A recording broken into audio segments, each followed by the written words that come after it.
unquenchable thirst for sport, get up to speed with the day's biggest sports stories with the Talk Sport Hit. Crammed full of the latest team news, big match previews, and discussing the day's hottest topics. Been improving week in, week out. Plus, get all the latest results and full fan reaction to the biggest events in world sport. It's a wonderful goal! Satisfy your thirst for sports news with the Talk Sport Hit. Subscribe now on Acast, Apple Podcast, Spotify, or wherever you get your podcasts. Previously on White and Jordan. People are going to turn around and say this is all saccharine and sentiment. I know about sentiment. What's saccharin? Saccharin is a sweet way of looking at the world. I thought it was a soluble aspirin. Comment, conflict and confrontation. By God, it was eventful to say the least of it. You look at this and say, some celebrations are better than others. Disagree to disagree. Is it not a courtesy thing, though? Is it not a matter of courtesy? Oh, yeah, because football's full of courtesy. Are you serious? I'm absolutely serious. Jim White and Simon Jordan continues weekday mornings from 10 on Talk Sport. Talk Sport Breakfast, the only breakfast show worth getting up for. Talk Sport Breakfast with Laura Woods and Ali McCoy. Updated, upmarket, up with the lark. What just happened there? Talk Sport Breakfast, Monday to Wednesday morning from 6 on Talk Sport. Mariella Meets on Times Radio. Listen to the podcast from Times Radio, where Mariella talks to a host of big names from the world of politics, entertainment, which takes you back to May last season. Everton came from 2-0 down to win 3-2 and avoid relegation. Entertainment, which takes you back at an altercation with a fan during a post-match pitch invasion. Less at stake today, but it still feels significant for the Everton boss Frank Lampard, looking to avoid a fourth defeat on the bounce, which would equal his worst run so far. Palace could make it 3 wins from their last 4. They're still, though, looking for their first away victory of the campaign. Everton unchanged. Milivojevic and Ayew come in for Palace. And Palace, Steve, could equal a record today. Surely one of the most boring around, though, in the Premier League. Only Fulham have had 3 away 0-0s in a row. Palace are on 2 in a row. I'll get the champagne ready just in case, Steve. Boring record, but a brilliant team to watch these days, Crystal Palace. You will get every goal as it goes in England and Scotland over the course of the next couple of hours. We've got full commentary of Chelsea versus Manchester United at 5:30. But the teams are out at the Etihad.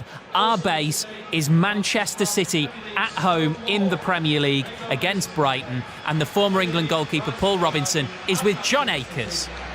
Thank you, Steve, and welcome to the Etihad. Crisis at Manchester City. They've gone a whole week without a goal. Good job they've scored 4+ goals in 5 Premier League home games in a row. They've won the last 12 here. Bit of team news for you. Phil Foden has been given a rest. He's on the bench. There are fantasy football managers crying into their lunches this afternoon. Grealish, Laporte and Mahrez start, and Roberto De Zerbi, the Brighton manager, continues to search for his first win in charge. They have never won at City. They've just taken the photos in the centre circle at the moment, the mascots and Craig Pawson, the referee. Brighton are in crimson. It's so bright. There's no danger of them not spotting each other this afternoon, with Manchester City in their traditional pale blue. Paul Robinson, former England goalkeeper, Leeds, of course, Blackburn and Spurs. If you are the Robert Sanchez, the Brighton goalkeeper right now, what will you be thinking looking at Erling Haaland and the rest of this Manchester City team facing you? Well, it's always difficult coming here. You know the firepower that Manchester City have got. You know the quality they've got in the final third. And it's about your own performance from a goalkeeper's point of view here. He's playing in a team that aren't playing particularly well. They're searching for a result. They went to Old Trafford a couple of weeks ago and somehow got a 3-3 draw. And since then, they haven't really turned up. They haven't scored. They haven't won a game. So it's a really difficult afternoon for Brighton. But who knows in this league? We've seen one upset already today. What a win for Nottingham Forest against Liverpool. It will be Brighton with the kick-off here, kicking from my right to left as Blue Moon rings around the Etihad. Manchester City will be hoping to avoid an upset. As we're underway, Manchester City in second, looking to cut the gap at the top to Arsenal to a point with victory, while Brighton looking for their first win in a while. Ball's out of play for a Brighton throw, and Pep Guardiola in his green hoodie with his skin-tight jeans on collects the ball and gives it to the Brighton defender. Trossard playing at left wing-back today on the halfway line. I'll run you through the teams in just a moment as Dunk is in possession for Brighton. They've got the ball at the back, and Haaland scampers after Sanchez in yellow, who aims a long high kick downfield towards Welbeck. Manchester City tidy up.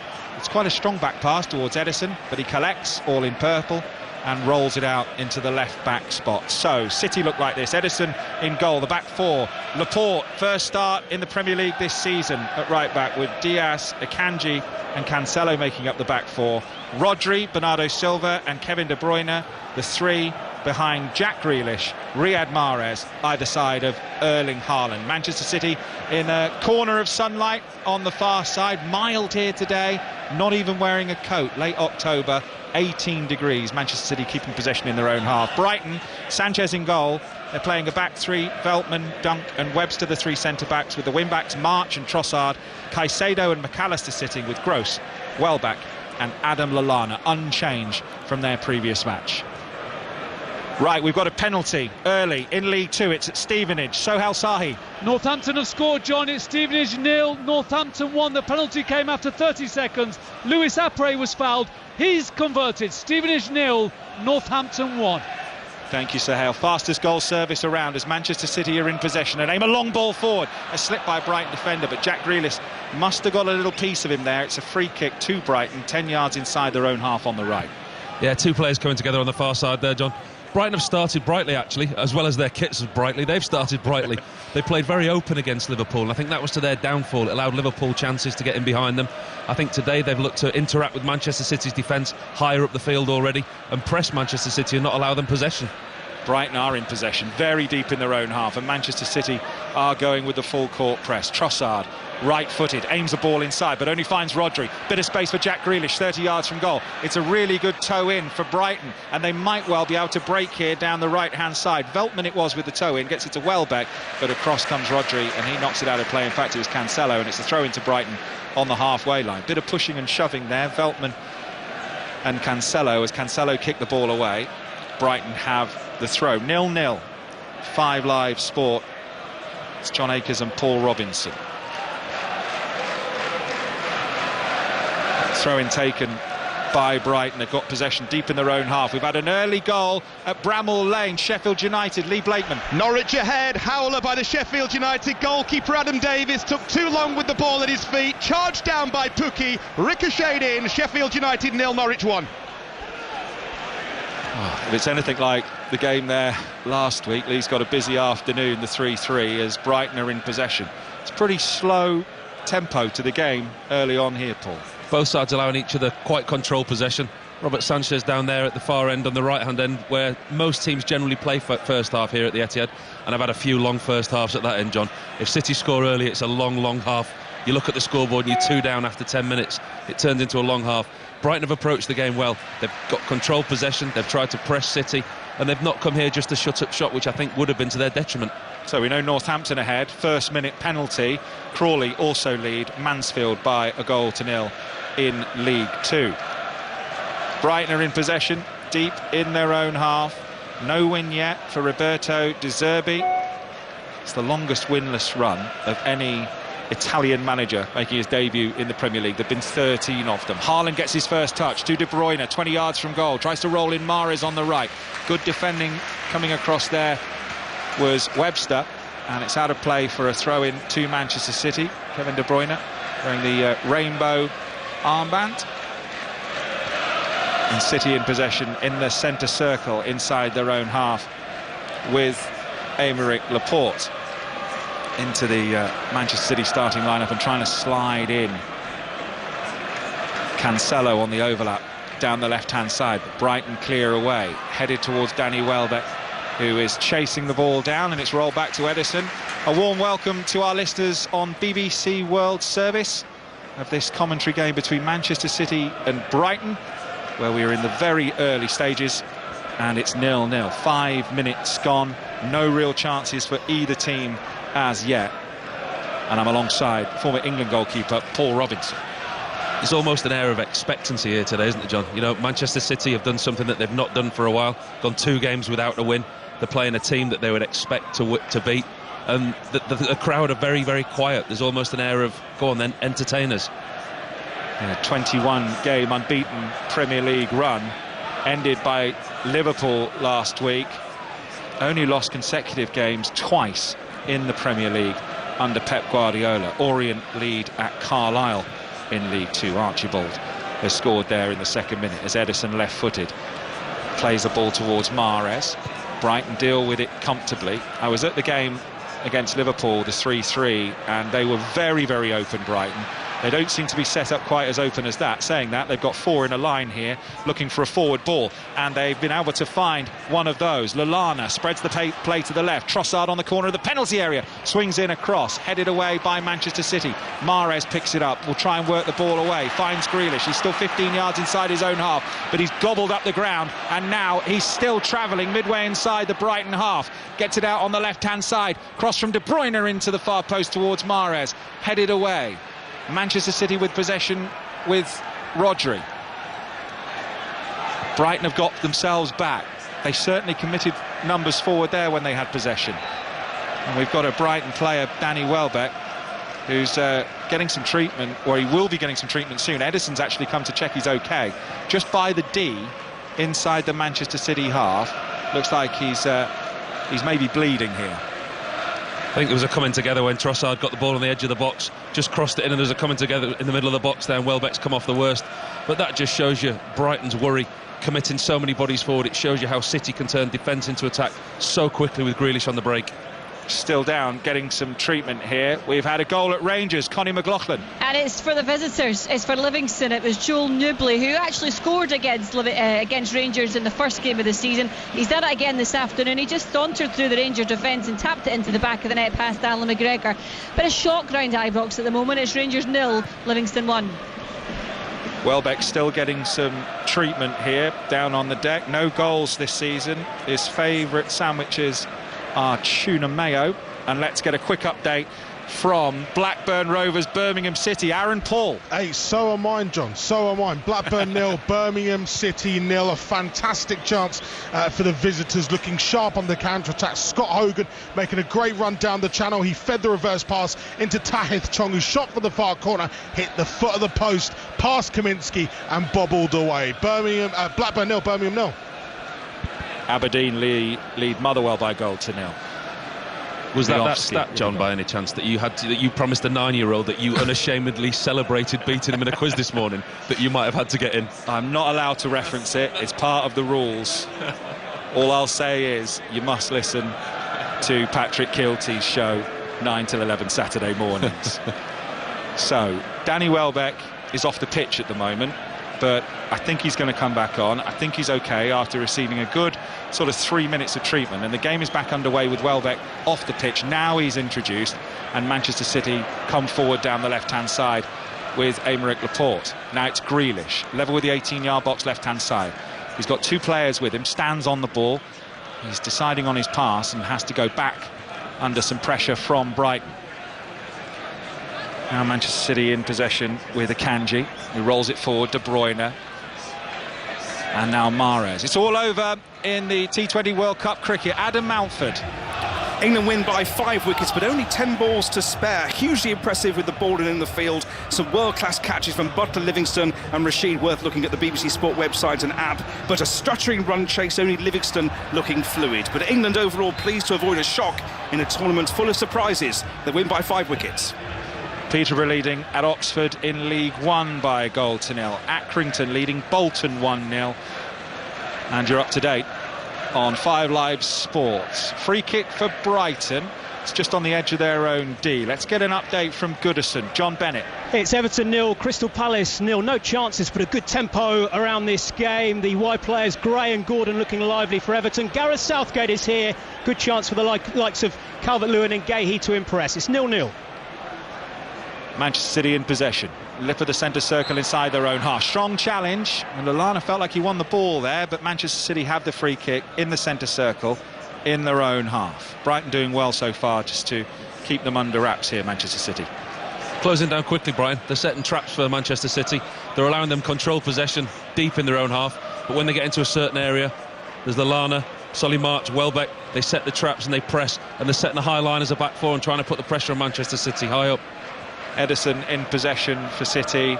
under no pressure, midway inside his own half. Newport 1, Colchester 0. In League 2, he's given it away, Henderson, under no pressure. And here's a shot from distance from Welbeck, but he's got underneath it, and it's over the crossbar. What was he thinking, Paul Robinson? Well, it looks good when it works. I mean, Edison gets the ball and he comes out in the position where you'd expect a left centre-half to be. So imagine your goalkeeper stood where you want your left centre-half, and you've got Diaz on the right of him playing as another centre-half. Edison plays the ball out to the left back to Cancelo, but he gets it wrong. Welbeck intercepts it, and it's all well and good, but then Edison stood in the left centre-half position. He has to get back. Welbeck has an open goal, and unfortunately for him, he puts it over the bar. But take a risk there, Edison. He's doing it again. Just hear a little bit of frustration from the home crowd, and that singing you can hear in the background is the pocket of Brighton fans away to my right. Over the 3 tiers, you can tell, because some of them are wearing that crimson away kit, as Manchester City in possession deep in their own half. Clear the ball away. Brighton have picked up possession on halfway. Goal at Goodison. John Bennett. For Dominic Calvert-Lewin, only his second start of the season in front of Gareth Southgate. Everton 1, Crystal Palace 0. Nice ball into him in the box, turned really well, and then a side foot finish across the goalkeeper into the net. Everton 1, Crystal Palace 0. Brighton in possession. Trossard. Edge of the penalty area, chip ball in, only partially headed clear by Manchester City. De Bruyne rises with Caicedo in midfield. Ball cleared away, Rodri brings it down. He's dispossessed. This is good possession for Brighton. They've got 5 forward here in this attack, and they're in possession with Solly March, level with the penalty area on the right-hand side. Goes back to Veltman. Patientness from Brighton. Little toe in from Manchester City. But Brighton still have possession, but it's given away. A lofted pass forward from Brighton, and Rodri has a look around and can only find Edison in his own 6-yard box. Under pressure from Danny Welbeck, but he manages to get his clearance away, and now Mahrez picks up the ball and spreads the play to Grealish, and now this is where Manchester City might break. Forward comes Grealish to the edge of the penalty area, on the overlap. Here comes the cross, it's behind for a corner. Let's go to QPR versus Wigan. Flo Pollock. The league leaders lead, QPR 1, Wigan 0. Came from a corner, and Sam Field was there to volley it into the back of the net. QPR 1, Wigan 0. Well, the manager there turning down Wolves this week. They lead. Fastest goal service around. 5 Live Sport. Corner for Manchester City, swung into the near post, cleared away at the near post by Brighton. They've got no outlet though. They've played an outlet ball to the halfway line, but it's going to be comfortable for Cancelo to collect. And now with De Bruyne hugging the left-hand touchline, finding Bernardo Silva, little back heel to Grealish. Now Bernardo Silva again. Haaland's waiting in the middle here for City. Another cross, carbon copy, another corner for City. Very difficult when you sit that deep, John, when you're an away side here defending. You bring everybody back behind the ball, but you've got no out ball. We saw there with Brighton, they defended the corner well, they got decent possession. City were closing them down. They had no option other than to play the ball up to an empty Manchester City half, basically kicking the ball into space and trying to gain some ground up the field. Corner going to be taken by Kevin De Bruyne. 5 in the Brighton penalty area for City, and it comes high towards the penalty spot, headed away only as far as Bernardo Silva, 25 yards from goal. Haaland puts in a left foot cross, little flicked header from Brighton, and they should be able to clear through Solly March on the far side on the right. He's come back inside, and Veltman will right-footed clear long towards halfway. Ruben Diaz wins the header. Bit of space for De Bruyne, midway inside the Brighton half on the left. Takes on his man, puts in a cross, but there's no one there at the far post, and it dribbles out for a Brighton goal kick. It's 0-0 on 5 Live Sport. First real bit of sustained City pressure. They've kind of camped in the Brighton half, not letting them out. De Bruyne, Grealish down the left-hand side. Ball to the far side. Haaland got hold of it well, whipped in a decent cross where you wouldn't expect him. You'd want him on the end of a ball like that in the box. League 2, Swindon 1, Hartlepool 0, and Crawley have doubled their lead. It's Crawley 2, Mansfield 0. Let's go into League 1. Bristol Rovers versus Plymouth Argyle. Laura Kenyon. Bristol Rovers 0, Plymouth 1. The league leaders with the early breakthrough. Finn Azaz, the Aston Villa loanee, with the goal, a curling effort that found the top corner, and it's Bristol Rovers 0, Plymouth 1. Plymouth going really well under Stephen Schumacher, top of League 1 in that West Country derby, as Brighton are in possession deep in their own half with Veltman, who's under some pressure from Grealish, and he's had to put the ball out for a throw midway inside the Brighton half on the right-hand side. City are in possession. 15 minutes of the game gone. 0-0. We've had another goal at Bramall Lane. Lee Blakeman. Another one for Norwich. They're 2 up. This time a long ball over the top. Pookie got on the end of it, buried it into the bottom corner. Norwich and Pookie have 2. Sheffield United 0, Norwich 2. Wow. Well, there's certainly been goals at Bramall Lane this season. I don't expect that to be the end of it. 5 Live in the World Service, bringing you live commentary of Manchester City versus Brighton. No goals. Haaland in possession. He's had to come deep to get the ball. Shows all his strength. Brighton players bouncing off him. Pascal Gross there tried to challenge him. He was like running into a brick wall. Haaland just stood his ground. 22 he is. He's immense, isn't he? He's some talent, isn't he? I mean, he's online to break all kinds of world records. When can you stop waxing lyrical about him? We've used every phrase possible to describe him. He's an outstanding talent, isn't he? And he's got a box here, which we can see from here. It's the one pretty much right opposite us on the end. And it is packed with family and friends today. It's kind of a box and a half he's got up there, Paul, isn't it? Oh, we've got a goal at Sunderland. Shoujo. Sunderland 1, Burnley 0. It is 20-year-old on loan from Manchester United, Amad Diallo, with the goal. His first goal for Sunderland, played in by Elliot Embleton. Cool left foot finish. Sunderland 1, Burnley 0. Crewe have taken the lead in League 2. Crewe 1, Doncaster Rovers 0. Manchester City in possession with Grealish, 5 yards inside his own half. Again he's on the run, Grealish, and he's eating up the ground once more. Grealish towards the edge of the penalty area. On the overlap he's got Cancelo. Can they find a cross here? Manchester City, they're into the penalty area. In comes the cross, cleared away by Lewis Dunk, the captain for Brighton. High ball away from Brighton. Picked up again by City. We've got a goal at Ewood Park. Aaron Paul. Blackburn 1, Birmingham 0. This is a brilliant goal from Blackburn. Work down the right-hand side. Tyler Morton with the drilled cross across the face of goal. And there was Sam Gallagher to lash home. Blackburn 1, Birmingham 0. Carlisle 1, Leyton Orient 1 in League 2. And Mansfield have got one back. Crawley 2, Mansfield 1. And the ball is out of play from Manchester City's throw, which they take, and Diaz rolls it to Akanji. Manchester City don't lose 2 in a row very often in their goal scoring here this season. First team since Wolves in 1959 to score 3 minimum in 9 consecutive top flight home matches. It really is quite something. Brighton under De Zerbi have been pretty tight, but they failed to score since they drew 3-3 at Liverpool just a couple of weeks ago, as Welbeck picks up possession. Looked like a foul, that. No free kick. He went down under a challenge from De Bruyne, but the referee, Craig Pawson, was right on top of it. And now here's Grealish, 35 yards from goal. Every Brighton player seems to be between him and the goal at the moment. Akanji will roll it out on the right to Mahrez. He's got a one-on-one situation here. He's near the corner flag, rolls it back to Akanji, who goes inside to Rodri, patient from Manchester City. Cancelo, 15 yards it's gone inside. Wide. Was the contact? There are appeals at least for a penalty for Manchester City.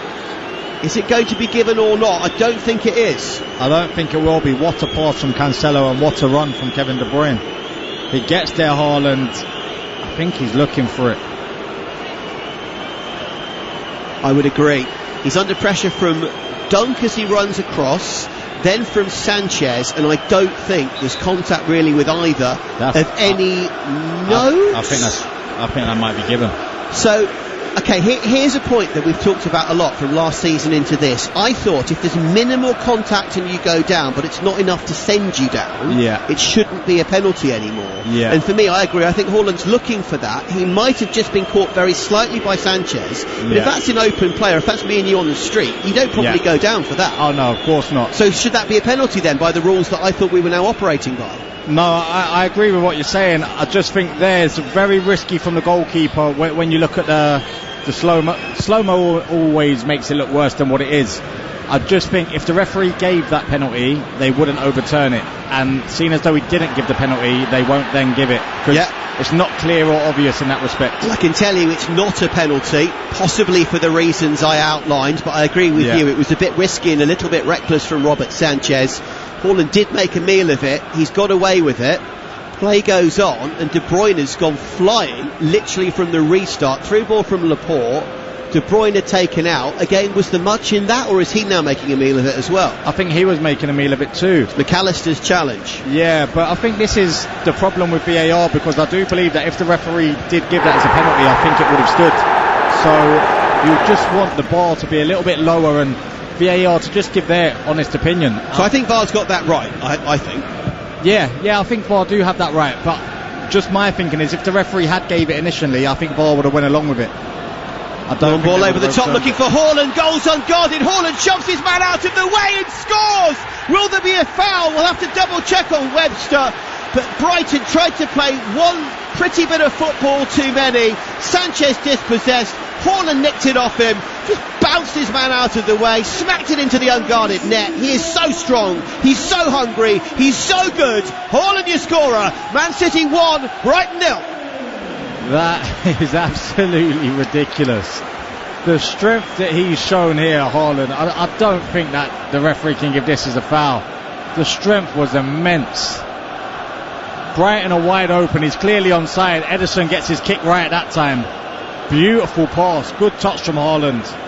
Webster's got to be stronger. I know Haaland's a strong boy, but Webster, you're in the team for stuff like that, and it's an amazing pass from Ederson. Sanchez, I don't think he needs to get involved. Is there an argument that is the shove? Looking at the replay from the reverse angle? I just think... it's tight, it's gone to VAR again, it's being checked. It's powerful forward play, but is the defender briefly goal side and he's forced out of the way? Yeah, I think what will save Haaland here is when he's gone to barge him, he's done it in the side of his body, not in his back. And I think that will save him. Side to side, I think that'll be fine. If you're the defender, if you're Webster, you will say, I'm in front of him, I've just about scurried across and I'm barged out of the way. If you're Haaland, you just say, I want the ball, I won the physical battle. Yeah, I think if Webster turns his body just so he makes sure Haaland's shoulder goes into his back, then it's a definite foul. I think the minute it connects with the side of his body, then he was never going to get it. Well, the goal stands. VAR check. Goal allowed to count for Manchester City. So one moment Haaland is denied a penalty, probably rightly by VAR, and at the other he scores, and that is then allowed to stand again, probably rightly by VAR. Is this a day where they're having a good day? Yeah, it seems like they're doing well so far. The boys in Stockley Park deliver. Yeah, they are. Some would say for once. We're not saying that. But I think Ederson, who's had a very shaky start to the game with a few of his passes, that pass for the goal was absolutely brilliant. Took about 5 Brighton players out of the game there and then, didn't it? I think Dunk had got sucked in with Haaland going short, and once he spins, you're not going to live with the pace. I just don't think Sanchez had to come and get involved. You know what a beast Haaland is, he's a running machine. So for the goalie to back himself there, I thought too risky, and he likes to get involved in too many things, Robert Sanchez, for me. Well, exactly. He wanted to come out and try and play the ball, didn't he? And that's why I said it's just one attempt to play football too many. You're absolutely right. You need to sit back in that situation, let your centre-half deal with it as best they can, and even if they lose out, at least you're in goal to try and stop the shots. Exactly, 100% agree with you.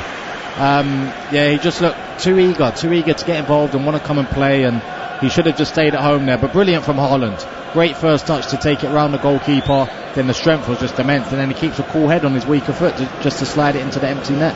As we've been analysing that goal, De Bruyne nearly forced another corner, putting Brighton under pressure at the back, but the ball was played off the City player and out for a goal kick. Brighton took another short goal kick and tried to play some football, but City tails up with that goal from Erling Haaland. Won it back very, very easily indeed. So 21 for the season in all competitions now. 14 in his last 7 home games. It's just ridiculous, isn't it? To be fair to him, with the ability he's got and the shape that he's in, he should be looking at every home game a brace or more. I think he's that good, the team's that good. He should be steamrolling over teams here at the Etihad. And I wonder, there is talk already of a new contract to stop the likes of Real Madrid sniffing and taking him away in a couple of years' time. Here's João Cancelo, beats 1 man, beats 2, beats 3. Really good football once again from the informed Portuguese. He is so good as well. Lovely crossfield pass as well to Akanji, now to Mahrez. Space created in the middle of the park as City switched the passage of play from left to right and back to the middle again, but again quickly Brighton scurrying back, trying to get as many orangey red jerseys behind the ball as they can. City asking the questions through Rodri to Akanji, who sold De Bruyne slightly short. De Bruyne in the end forced that one out for a throw. Brighton's response over the next few minutes is critical here. Tactically under De Zerbi, what do you do from here when you're a goal down and trying to play this kind of football? I think they've just got to keep it tight and not let the game get away from them. I think up until that point they hadn't been too bad. They don't want to get stretched open and let City just take the game away from them before half time. Caicedo has just taken Haaland out and has been booked. Moises Caicedo from behind tried to nick the ball, wasn't close, got a bit of the leg, got a bit of the jersey. The Norwegian went flying, first player in the book, and City with a free kick midway inside the Brighton half again. Hogan. Yeah, they'll load up the box here. Haaland's eyes will be lighting up as well. From the corners, you've seen that he's been picked up by Lallana initially to try and stop the run before he can get a run onto the big centre-backs Brighton possess. Carol is a massive Manchester City fan who listens to us in Florida. Her house has proudly got a Man City flag flying outside it for the game. Flat out listening from Florida to great commentary as usual. Free kick, dinked in, looking for Haaland. Could have maybe shot Man City, but decided to try and chip one over the top to the on-rushing number 9. His avenue was blocked, but City with the ball back again through De Bruyne. Good run, low cross. Haaland couldn't quite get there, just lacked a little bit of zip and juice under pressure from Kevin De Bruyne. Decent football nonetheless. And City not a million miles away from the second. Did they maybe overcomplicate that free kick? Should you just have a whack from there maybe? Yeah, maybe. I just think once Haaland makes the run, it's so tempting as a teammate to try and look for him, because he normally gets on the end of anything and everything. So it was a nice little attempt by Mahrez, just didn't put enough on it. But City, they have the bit between their teeth to having sustained attacks now. When things are breaking down at the edge of the box, the midfielders are pushing in, they're winning the second balls, and that's allowing the likes of Cancelo to stay high and wide. And yeah, they look on the front foot here. 27.5 gone Premier League live. Manchester City 1, Brighton 0. Elsewhere still, Everton 1, Crystal Palace 0, courtesy of Dominic Calvert-Lewin, as City for once give the ball away. And here come Brighton through the brilliant Leandro Trossard, the man of course who scored that hat-trick against Liverpool in De Zerbi's first game in charge, when everything looked so positive. Since then, one further draw, which was last time out, 2 defeats in between. Brighton looking at going 5 without a win under their new boss, unless they can pull something out of the fire here. 28 gone, Pascal Gross. We've seen a lot of him in the game so far. Talented German. In field to the Ecuadorian Caicedo. Crossfield pass to the Dutchman Veltman, now to local boy Solly March. March has immediately got Cancelo and Grealish on him. Forced to go back to Veltman, who's then forced to go all the way back to halfway to captain Lewis Dunk. Short pass to his fellow centre-half Adam Webster. Brighton holding on to the ball, but it's hardly penetrative, is it? No, it's not. They're going to hope that space will open up for them, because they're keeping the ball well, but everything's just so congested. Manchester City in a very good shape. They're in like a 4-4-2 shape when defending. And yeah, Brighton struggling to find an outlet. Veltman over the top, trying to do something a bit different, and not a million miles away there from picking the ball out of the sky. Long ball. I think it was Gross on the far side who tried to control it. Just overhit. Brighton couldn't quite make a slightly different plan of attack work, but mixing it up. Long ball for once after the sustained possession and the short passes. I guess mixing it up is one option, isn't it, on occasion? Yeah, especially when a team's in a good shape like City, where they're behind the ball. You need a runner from deep. It wouldn't have worked for Welbeck to make the run. He would have been caught offside, or it would have been mistimed. So Gross made a good run from deep, and he was unlucky not to get to the end of it. Haaland wins the ball in the air just against Lewis Dunk. Sumptuous turn from João Cancelo, which was the ooh and the ah from a very jealous Hogan frame.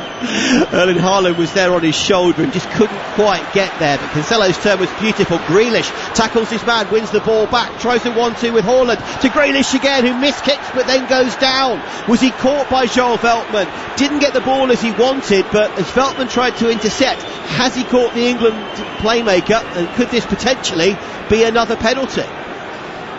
On initial thoughts, I'd be surprised. He's gone for the volley, he's missed it. No. Is Grealish trying to make up for the fact he missed the ball in mid-air by almost claiming he's been hurt. I think there will be some contact because Veltman's gone to put his foot up to block the volley. Grealish misses the volley, so he ends up kicking the bottom of Veltman's foot. But does it matter that he'd already missed the volley before the contact, or is it the fact there was contact that missed the ball in the area? Is that the question? Well, I remember a couple of years ago, Lacazette at the Emirates Stadium against Tottenham, he'd missed the ball, and Davinson Sanchez had fouled him, and they gave the penalty for it.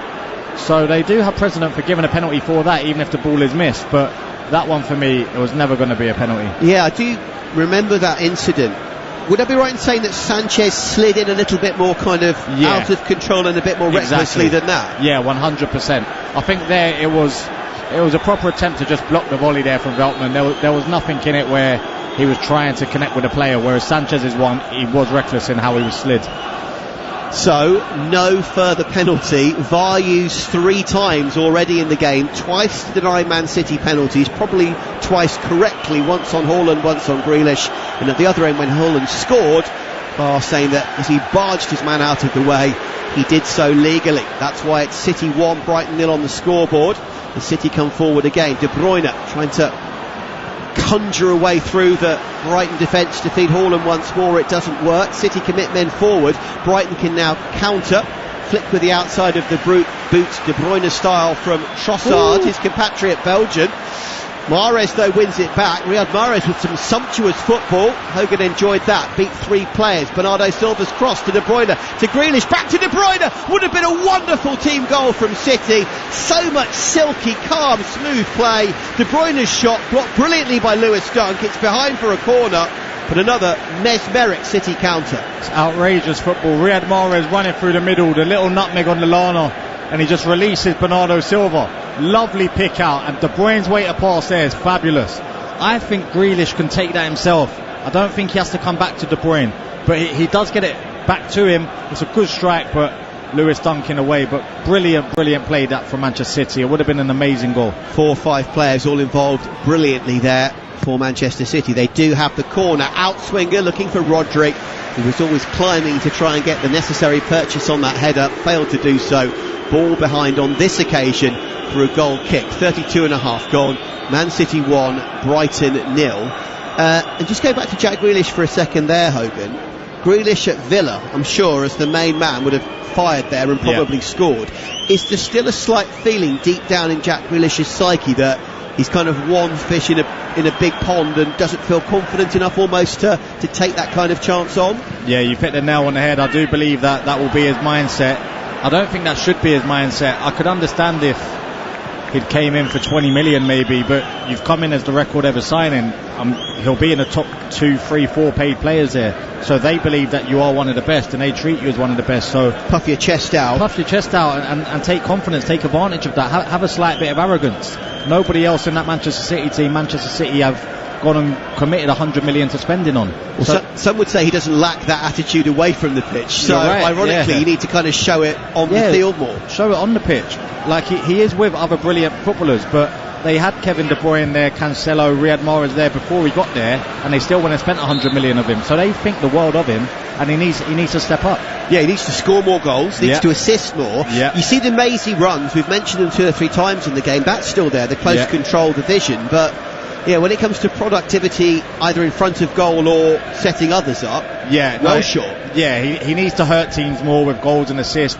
Even obviously assists, you can't always guarantee that the player will score, but at least chances created. You need to be creating big chances. Rolling the ball back to Kevin De Bruyne to have a shot in his left foot from 18 yards out isn't creating a big chance for me. He needs to be putting them across the 6-yard box, in and around the penalty spot, and that's what he'll be judged on ultimately. Brighton counter as Lallana finds Solly March. Nice play from March, infield to McAllister. Trossard's in a bit of space here, thought about the shot, cuts inside Mahrez. Can he still get his shot away? By the time he does, too late. He's got 3 City players on him, but as City try to counter, they lose the ball. But was there a foul in the process, an offside in the process? I'm not sure what happened there. He gave a foul, but soft it looked at. I think he even knows. McAllister throws the ball away, disgusted at the decision, and the referee doesn't even go and talk to him. I think he knows he's got that wrong. It was a nice little chance that for Trossard. He was just looking for that half a yard. Akanji and Rodri, it was in the end, coming out to him, did brilliantly. Akanji just kept moving his feet. He wasn't letting him find that half a yard, so fantastic defending. Free kick in the end. City just wondering what to do with it. I think they're so shocked they won it. They don't know what to do with it. And to be honest, it was a disaster because Rodri kicked in at De Bruyne, who wasn't expecting it either. It ricochets to Akanji, to Ederson, who's got 2 men on him, and it's shanked out of play for a throw. It's almost like we don't think we should have won this, so we're going to almost deliberately waste it. That was weird. And then Brighton have just wasted the throw and given it straight back to him. It's one of the worst minutes of play in Premier League history, I think that was. Yeah, no, Ref, City, and then Brighton all messed it up all in a row. Yeah, no, that piece of play, it won't impress Guardiola there. Look, he's out of his technical area. He's not happy with that. Is that P for Pep or P for something else on his jersey, I wonder? It's the Puma jumper. I did think it was P for Pep. It would have been stylish. It's like a retro P for P. It's a retro style P though, isn't it? Yeah. Wow. Got all the gear, is Pep Guardiola today. And he's clearly got some idea because his team are winning 1-0. Remember, a 22-game unbeaten run in the Premier League. Haven't lost twice in a row in the league since December 2018. As Welbeck is back on the attack for Brighton to Trossard. Clever play between the pair. Gross, I think, was involved as well. He was. Little trio of passes. And in the end, City on their own 6-yard line get back and concede, I think, Brighton's first corner. Yeah, what a chance that is as well. It's Bernardo Silva. Yeah, brilliant Bernardo Silva. He's someone you can always rely on, but that's what we're speaking about before the game. Brighton getting those sort of areas, and you just want that final pass to be right. Because if that pass bypasses Bernardo Silva there, Welbeck has a tap in. But fabulous little link-up play from Welbeck with a disguised pass. Approaching 37 gone, Premier League Live. Man City 1, Brighton 0. Brighton corner though. Dangerous delivery. Welbeck gets there and flicks it just over the bar. Didn't have much power on it, but just looped, lofted a header beyond Ederson. Just over the bar and out for a goal kick, but not the worst at all. That Gross's delivery, and Welbeck rose in between De Bruyne and Haaland. Yes, a nice little position he found himself in. He's just trying to glance in header. It's just gone too far over, but I thought you was going to say Welbeck was approaching 37. I was going to say he's younger than me. Had me worried for a minute then. Youngster, I don't know. These people in their 30s, not to make you sick. Anyway, here come Brighton again. They've had a decent few minutes, but once again they can't capitalise. Trossard loses out. Haaland is putting all sorts of pressure and the fear of God into Adam Webster again. Webster sees him bearing down, and unlike the goal, this time just gets rid rapidly, but keeps possession for a second. Offside the decision on the far side. We stay 1-0. Zach Rochelot says, I'm heading out to referee a college match in Massachusetts before I watch my beloved Blues. So Zach, nice picture as you listen to us in your car. Thank you very much indeed. And Warren B as well. Good morning from Jacksonville, Florida. The perfect day, clear skies for football on Talk Sport. City, he says, by 3. Well, Warren, 1-0 after 38. That's probably a decent prediction. Hogan said 2. You're saying 3. We'll see what they can do. And a nice picture of an azure blue sky and a Floridian open road. Ball lofted over the top to Bernardo Silva. Was he shoved in the back? Went to pull the trigger, delayed his shot. He is convinced, Bernardo Silva, that should be another penalty. City have had 2 waved away in the half already. Should they have one here, Hogan? Initial thoughts were no. When you look on the replay, there's a little bit of a push on the back. He clipped legs with Lewis Dunk, but for me, no, that's not a penalty. That I know Lewis Dunk's left foot does come out. I just think the ball got away from Bernardo Silva and into Robert Sanchez's grasp. And Gross did a nice job of just shoving him very slightly, but not enough to give away a penalty. And as you say, don't coming across. Yeah. In the end, brinksmanship from 2 Brighton players, but a combo of the 2 kept the ball in play. Oh, Trossard does wonderfully to leap high. He's only tiny. Chest the ball down, keep it in. Cross from Lallana takes a ricochet. Shot from distance, blocked. That will have been Solly Marsh coming in field, I think, with that effort. But Brighton suddenly, with great skills from Trossard, caught City by surprise. Yeah, they did. They're still in the game, Brighton. They're growing into it even more. They haven't gone in their shell since going a goal down. Trossard just holding the width then, and like you mentioned, fabulous leap and to bring it down on his chest. And they've got runners now going forward. You're seeing Lallana, you're seeing Pascal Gross, you're seeing Danny Welbeck. They're running beyond the Manchester City backline, and that's causing City problems. Approaching 40 gone. Man City 1, Brighton 0 on Premier League Live. Still Everton 1, Crystal Palace 0. Is this going back to that incident? He's going over to the monitor. He's giving the penalty. Is that going back to the previous? Yeah. That's ages ago. I know. The ball hasn't gone out of play. It's a disaster. Lewis Dunk's fuming. I'm amazed. I'm absolutely amazed. I don't think I've ever seen so much play go on before a decision is made. Well, I say a decision, they are going back to check on the monitor here whether or not it is a penalty. So we're not saying it is definitely going to be, but what has happened is the video referee has got into ref Craig Pawson's ear after play had continued on for a good minute and said, I think you need to take another look at this. Are we talking Gross's shove, or are we talking Dunk flicking his foot? I think it's the latter, isn't it? Yeah, I would like to know which one he's going to give it. The minute they go to the monitor, they're going to give it. Is that for the Gross shove or for the Dunk flick? I think it's probably the Dunk flick.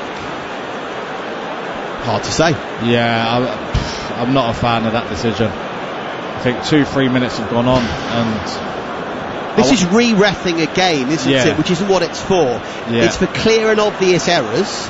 This is a decision that the ref made with two niggly little contacts and a bit of a dive from Bernardo, and again he makes the most of it. Neither was big contact. He goes down. The decision was made, play went on, nobody apart from Bernardo really appealed that much. He was angry, I grant you. And then a couple of minutes later, suddenly the game is stopped in open play out of nowhere, and we're back for a potential penalty kick. I don't see how this does the game any good. It doesn't in my eyes. Craig Pawson last Sunday was referee at Old Trafford against Newcastle. You saw Varane on Callum Wilson, and then you saw Longstaff on Jadon Sancho. For me, both of those were penalties that didn't even get a look at VAR. And that's the other thing, it's the lack of consistency here, isn't it? This same decision in another match is either looked at the time and we move on, or it's not looked at all. Exactly that. For me, the one on Erling Haaland was more of a penalty than that, and I don't think that was a penalty either.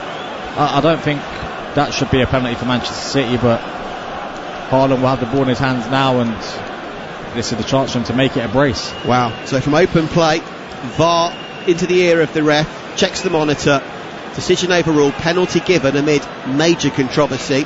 It's a home game, City's fans don't mind. And as Hogan says, Erling Haaland, domineering, huge, blonde-headed figure, sticks the ball on the spot, and he is eyeing up another goal.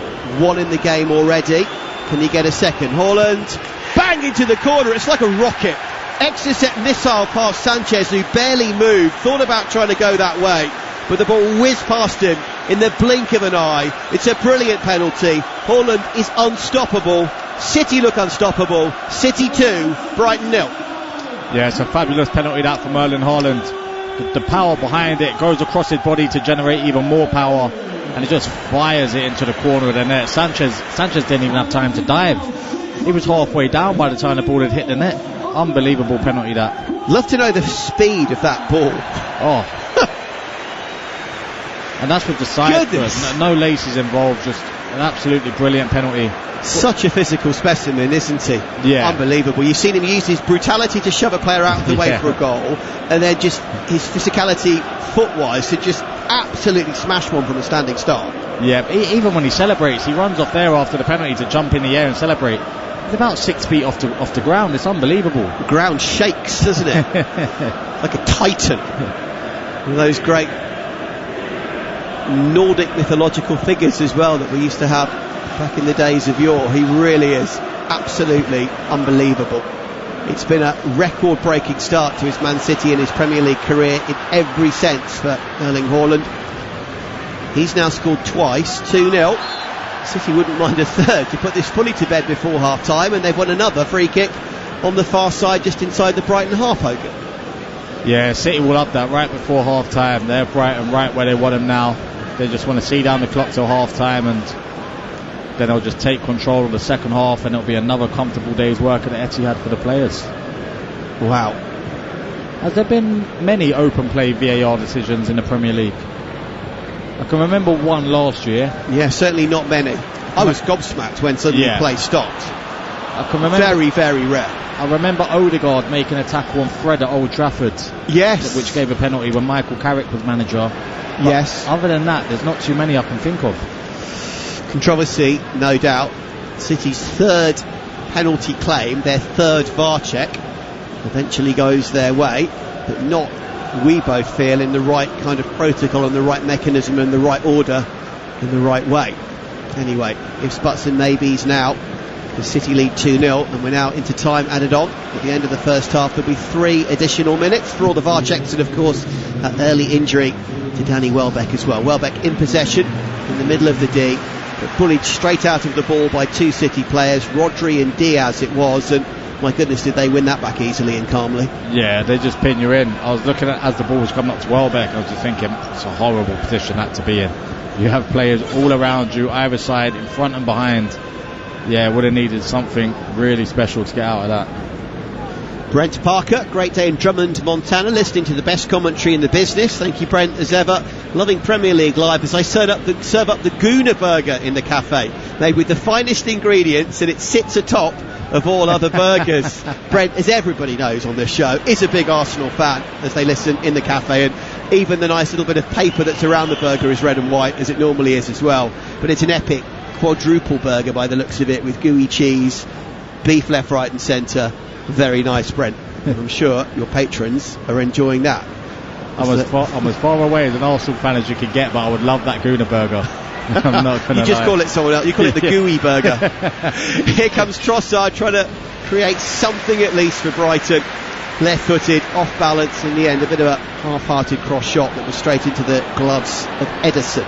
City on the counter again. De Bruyne up, first time pass to Haaland, running at 3 players, and for once he didn't quite manage to beat them all. You kind of half expect him to either run around or through everybody, and this time Joel Veltman, who's not the biggest, did well to make the tackle.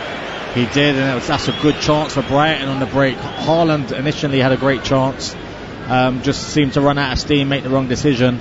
But then it comes into Welbeck. He has all the time in the world, and it's just a lazy pass out to Trossard. If he can find Trossard's feet there, Trossard has 40 yards to go one-on-one with Akanji, and he would have fancied his chances massively. As it is, we're into the final one of the 3 additional minutes at the end of the first half, with Man City leading by 2-0.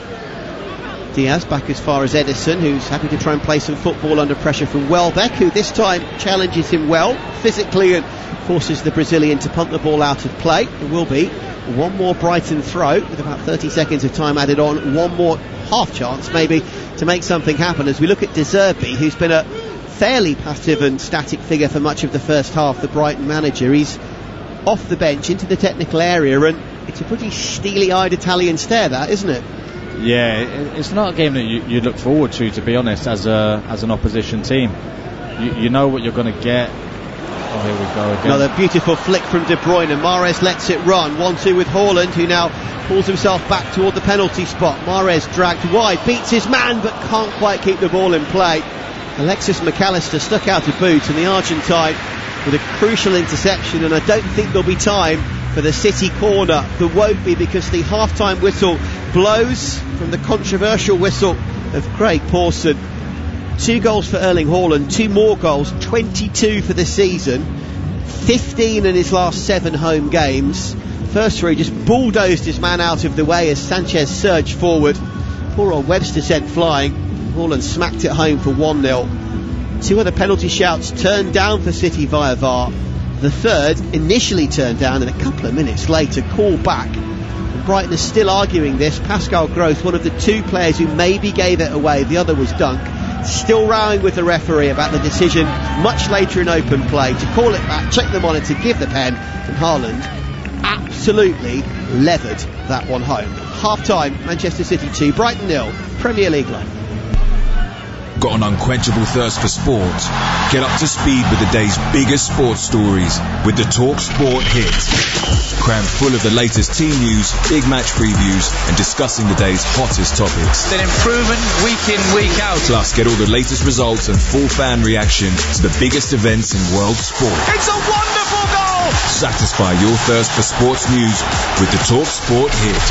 Subscribe now on Acast, Apple Podcasts, Spotify, or wherever you get your podcasts. Previously on White and Jordan. People are going to turn around and say this is all saccharine and sentiment. I know about sentiment. What's saccharin? Saccharin is a sweet way of looking at the world. I thought it was a soluble aspirin. Comment, conflict and confrontation. By God, it was eventful to say the least of it. You look at this and say, some celebrations are better than others. Disagree to disagree. Is it not a courtesy thing, though? Is it not a matter of courtesy? Oh, yeah, because football's full of courtesy. Are you serious? I'm absolutely serious. Jim White and Simon Jordan continues weekday mornings from 10 on Talk Sport. Talk Sport Breakfast, the only breakfast show worth getting up for. Talk Sport Breakfast with Laura Woods and Ali McCoist. Updated, upmarket, up with the lark. What just happened there? Talk Sport Breakfast, Monday to Wednesday morning from 6 on Talk Sport. Mariella Meets on Times Radio. Listen to the podcast from Times Radio, where Mariella talks to a host of big names from the worlds of politics, entertainment, culture and the arts, including Dame Joan Collins. A reporter said to me, what are you going to do if this all ends? And I said, it's not a question of if, it's a question of when. One of the things you have to know about fame is it ain't gonna last. Mariella Meets on Times Radio. Listen for free on the Times Radio app. TalkSport Drive, weekday afternoons from 4 on TalkSport. Unrivaled, opinionated comment from the biggest names in sport. Join me, Andy Goldstein, and TalkSport Team Drive. A tower of sporting power in the afternoon. Adrenaline-soaked, seat-swapping high-performance radio where horsepower meets goal power. TalkSport Drive. 100% nationwide coverage. Weekday afternoons from 4 on TalkSport. The fastest football on the way home. TalkSport Drive. Hey, it's Brian Dunseth, former Olympian and current SiriusXM FC host. Do you need more than your average recap of the weekend in soccer? Sorry, America, but it is the biggest sport in the world. Well, look no further than Weekend the Tackle. This podcast is all about stories we want you to know, from the most important on-the-field moments to the lighter side of the beautiful game. You were jumping up and down like a lunatic. That's 7 beers before the game for you. It's all on Weekend the Tackle, available every Monday, wherever you stream your podcast or listen on the SXM app, included with most subscriptions. You're listening to TalkSport's coverage of Manchester City against Brighton and Hove Albion from the Etihad Stadium. I'm your host, Russell Hargreaves, and alongside me, the former Queen's Park Rangers, Toronto FC, West Ham winger Hogan Ephraim. And this is Premier League Live. So, half-time in our 3pm kickoffs UK. Everton narrowly ahead against Crystal Palace, and Manchester City more comfortably ahead against Brighton. That's our featured game. Let's bring you bang up to date on both matches so far. Palace are struggling to get the ball away at the moment, and again Everton have won it with a high press. Ball in towards Calvert-Lewin. He's bounced off the defender and shot low into the bottom corner to give Everton the lead against Crystal Palace just past the 10-minute mark. They have been battering on the Crystal Palace door since the start of the match. Awful pass, ball's given away to Welbeck, goals unguarded, goes for the lob, over the bar and out for a goal kick. City trying to play out from the back, Edison getting himself into all sorts of trouble. Welbeck had to fire the ball quickly and couldn't quite control it toward goal. It's a massive chance, that. Welbeck has to do better for me. I think if that's Adam Lallana, if that's Trossard, that's 1-0 to Brighton. Gay might open up for a shooting opportunity here. Instead he goes across the Gordon. It does open up, and it needed a really good flying save to tip the ball over by Vicente Guaita. Thrown ball over the top looking for Haaland, goals unguarded. Haaland shoves his man out of the way and scores.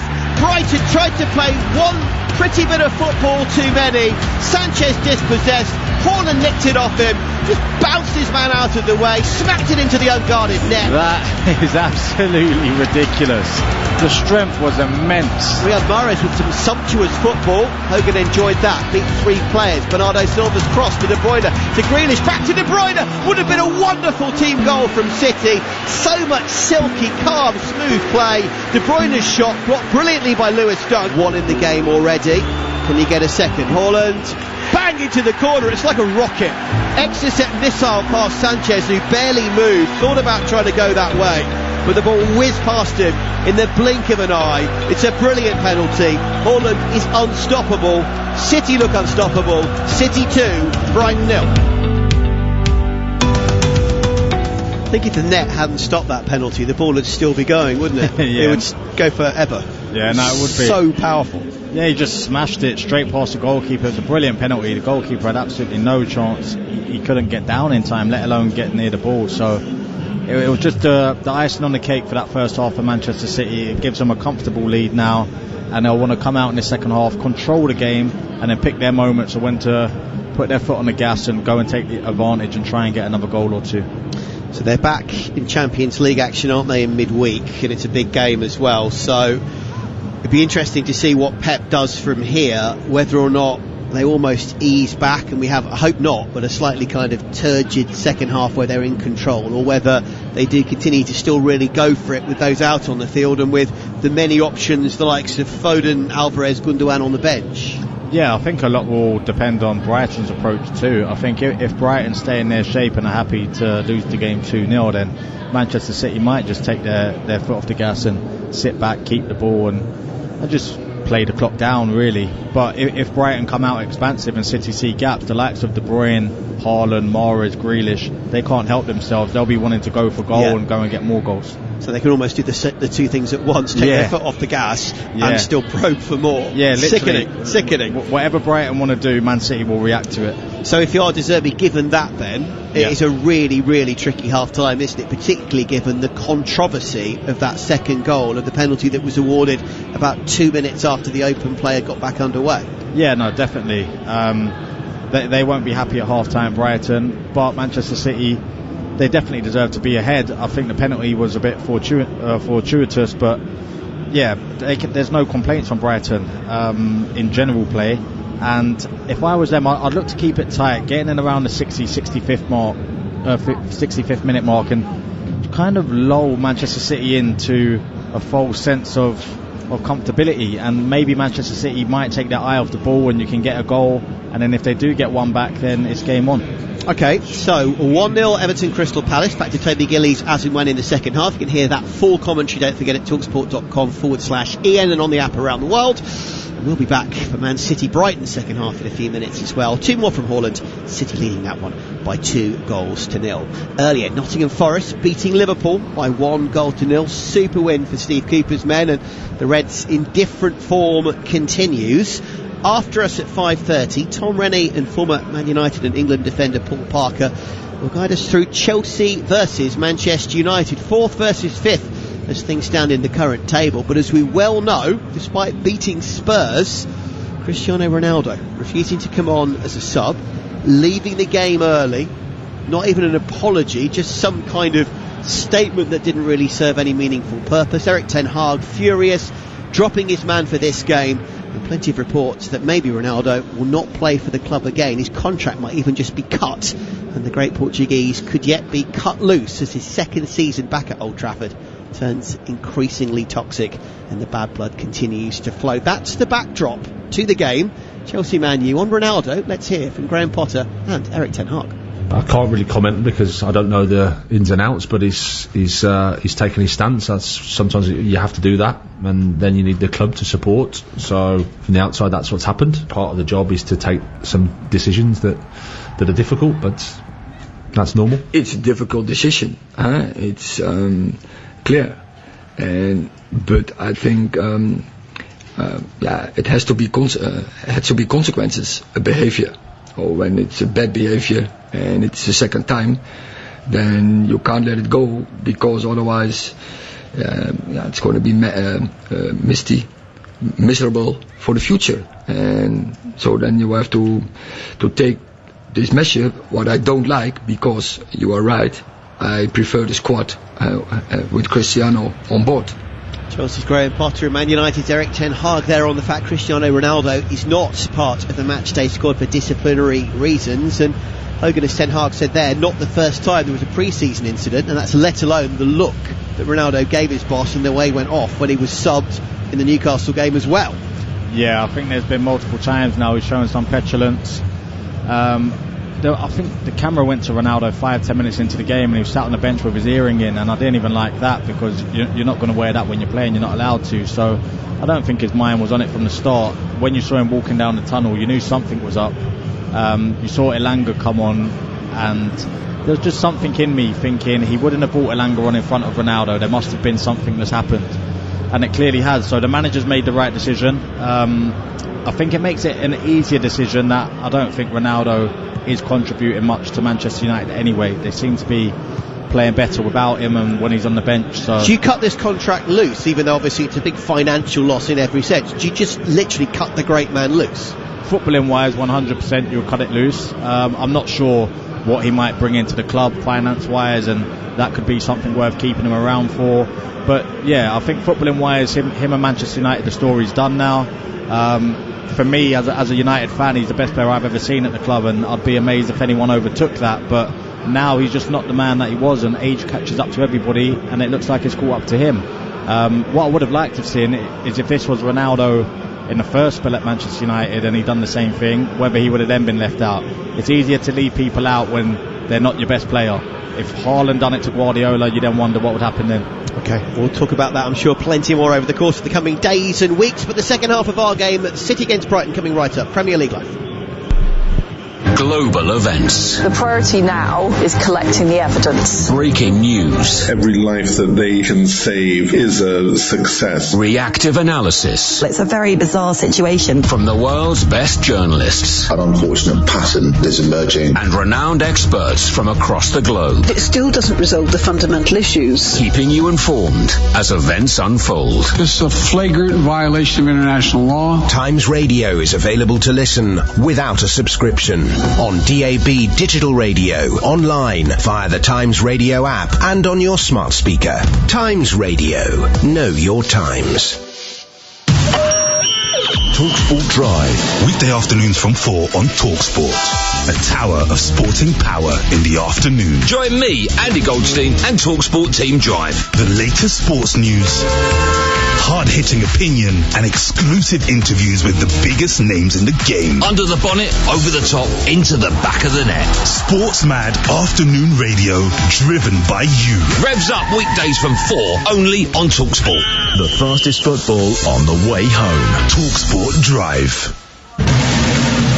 Previously on White and Jordan. It costs the taxpayer zip, zero, zilch, nada, Nathan, nothing. White Hot Sports News. Incomparable comment. I mean, honestly, soft tissue injury, 50% up. Okay. And at the same stage last season, they don't lie. Statistics are the beginning of a conversation, Jim, not the end of it. Comments, conflict and confrontation. International friendlies, ditch them. Gone. Carabao Cup, gone. FA Cup, gone. Jim White. 4 words, never going to happen. Simon Jordan. Go away and come back when you've got something more grown up to say. Continues weekday mornings from 10 on TalkSport. Yeah.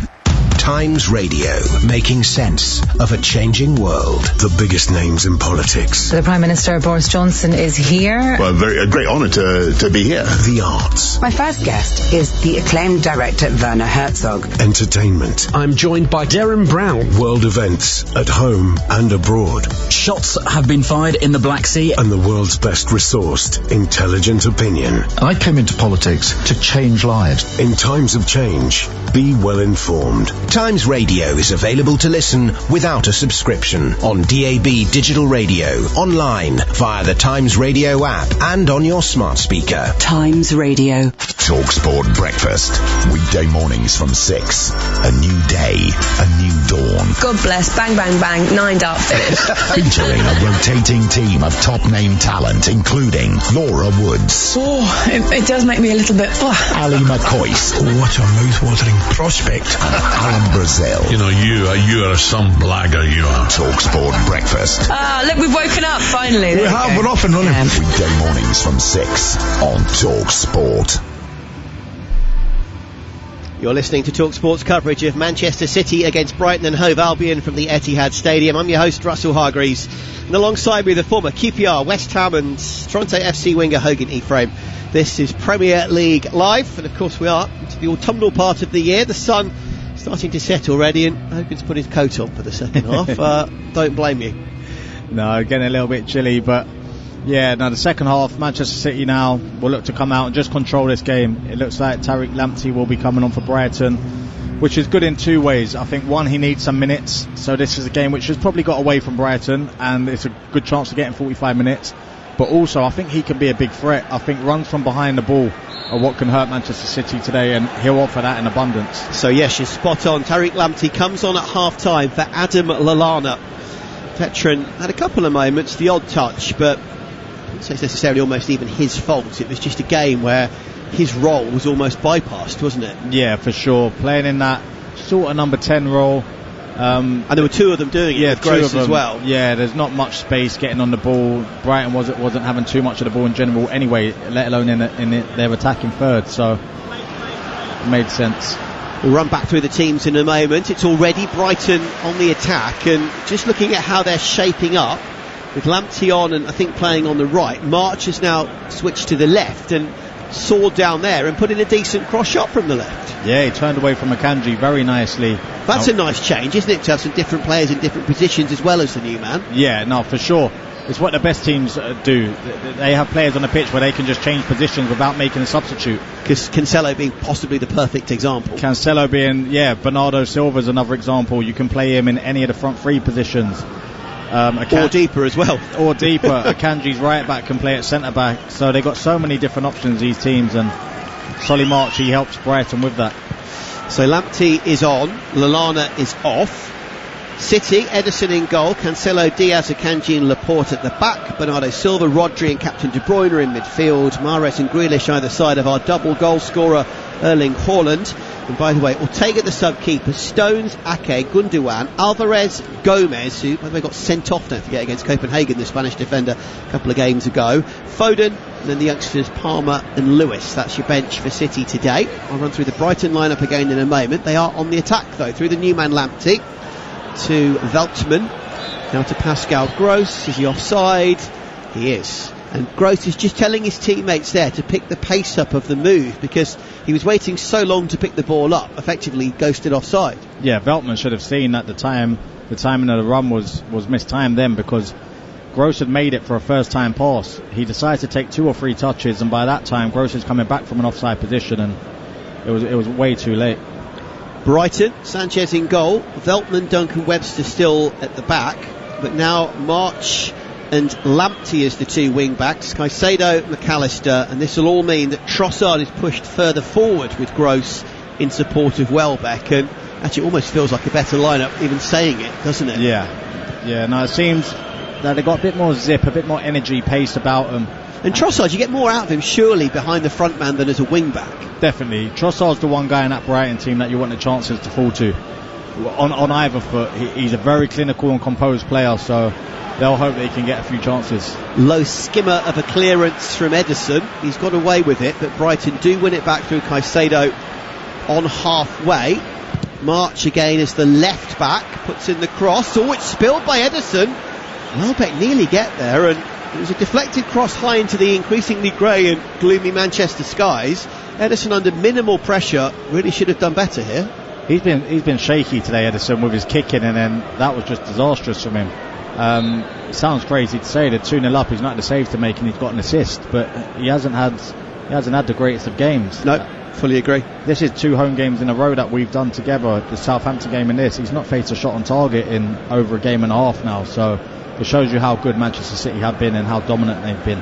Even though he's not covering himself in particular individual glory today. Jason Steele is the sub-keeper, Lamptey's on, Levi Colwill back from injury, Jeremy Sarmiento, Julio Enciso, Dennis Udoh, Billy Gilmore, Paul Van Hecke and Pervis Estupinian. They are the rest of the bench for Brighton if needed today.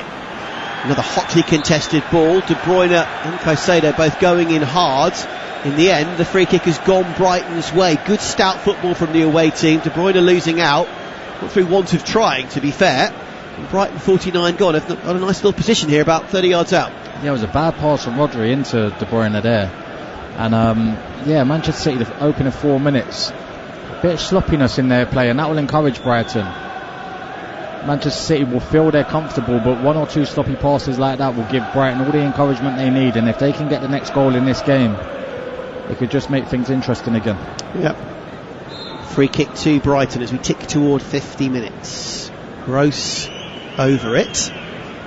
4 or 5 Brighton jerseys looking for the cross. It's beyond them all. Lewis Dunk can't get there. Webster can't get there. And in the end, it was somewhat betwixt and between.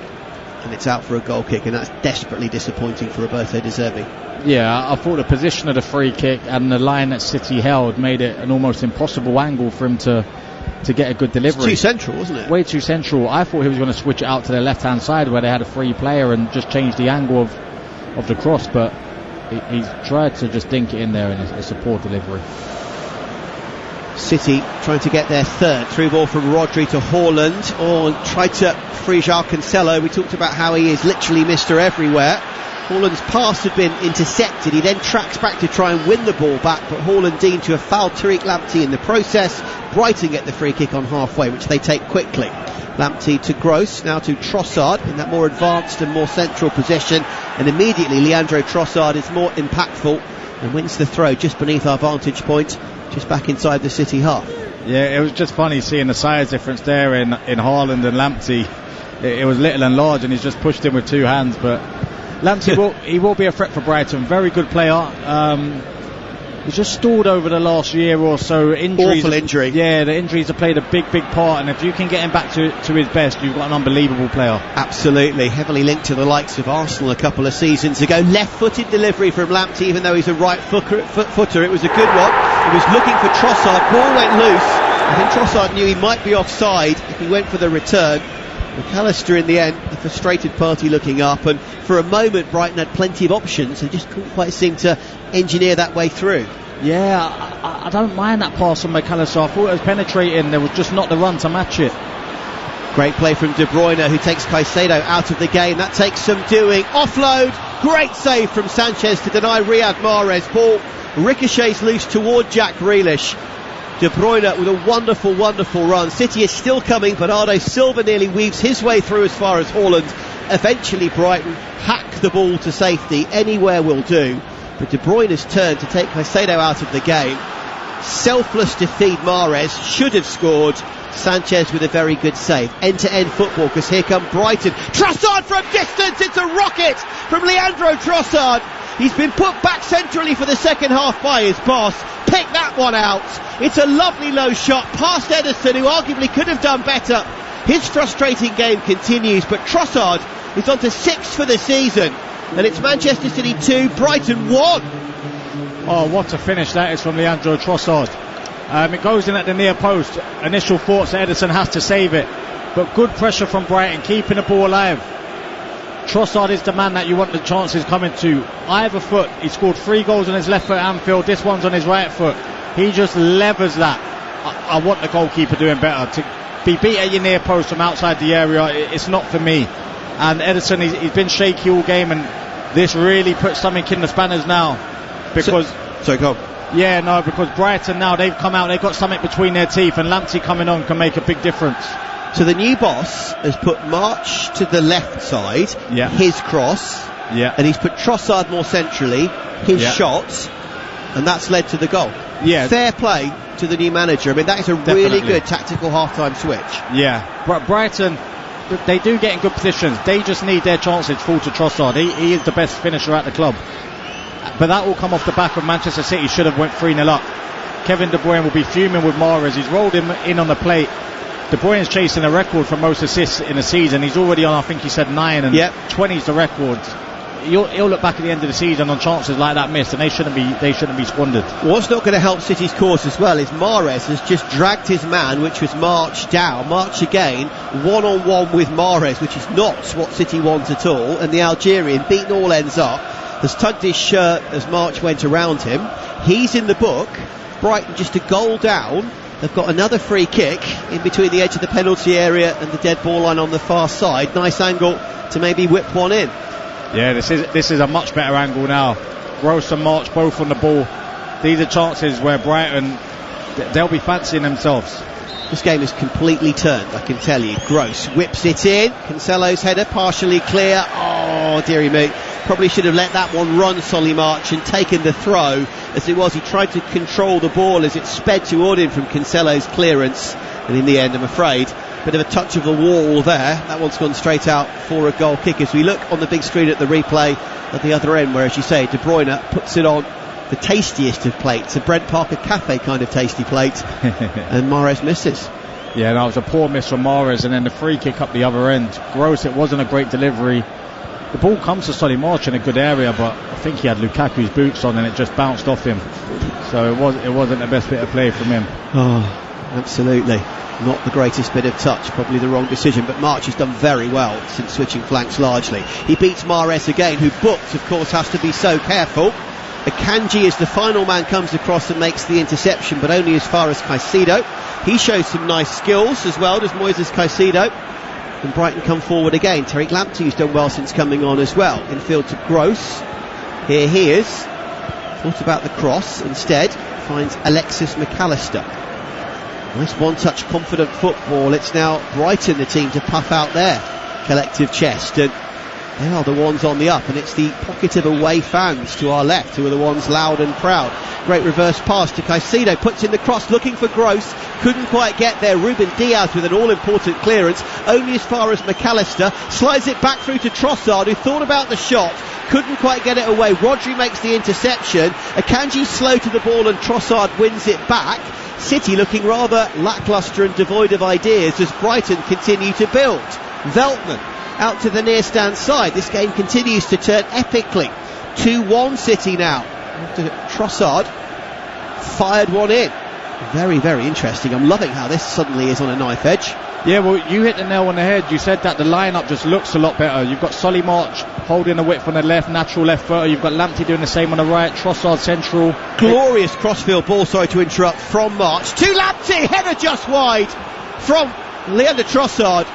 March from the left, Lamptey from the right, wonderful cross, and Trossard's convinced that took a nick as it flashed beyond Edison's right hand post. Should this have been a corner, or is he saying maybe was he shoved by Akanji as he ran across? I think Akanji puts a little arm on him, but I think it's good. It does come off Akanji and it should have been a corner, but love that little run from Trossard, just right across the fullback, threatening position. That brilliant from March and Lamptey. Brighton look really up for this in the second half. Goodness me.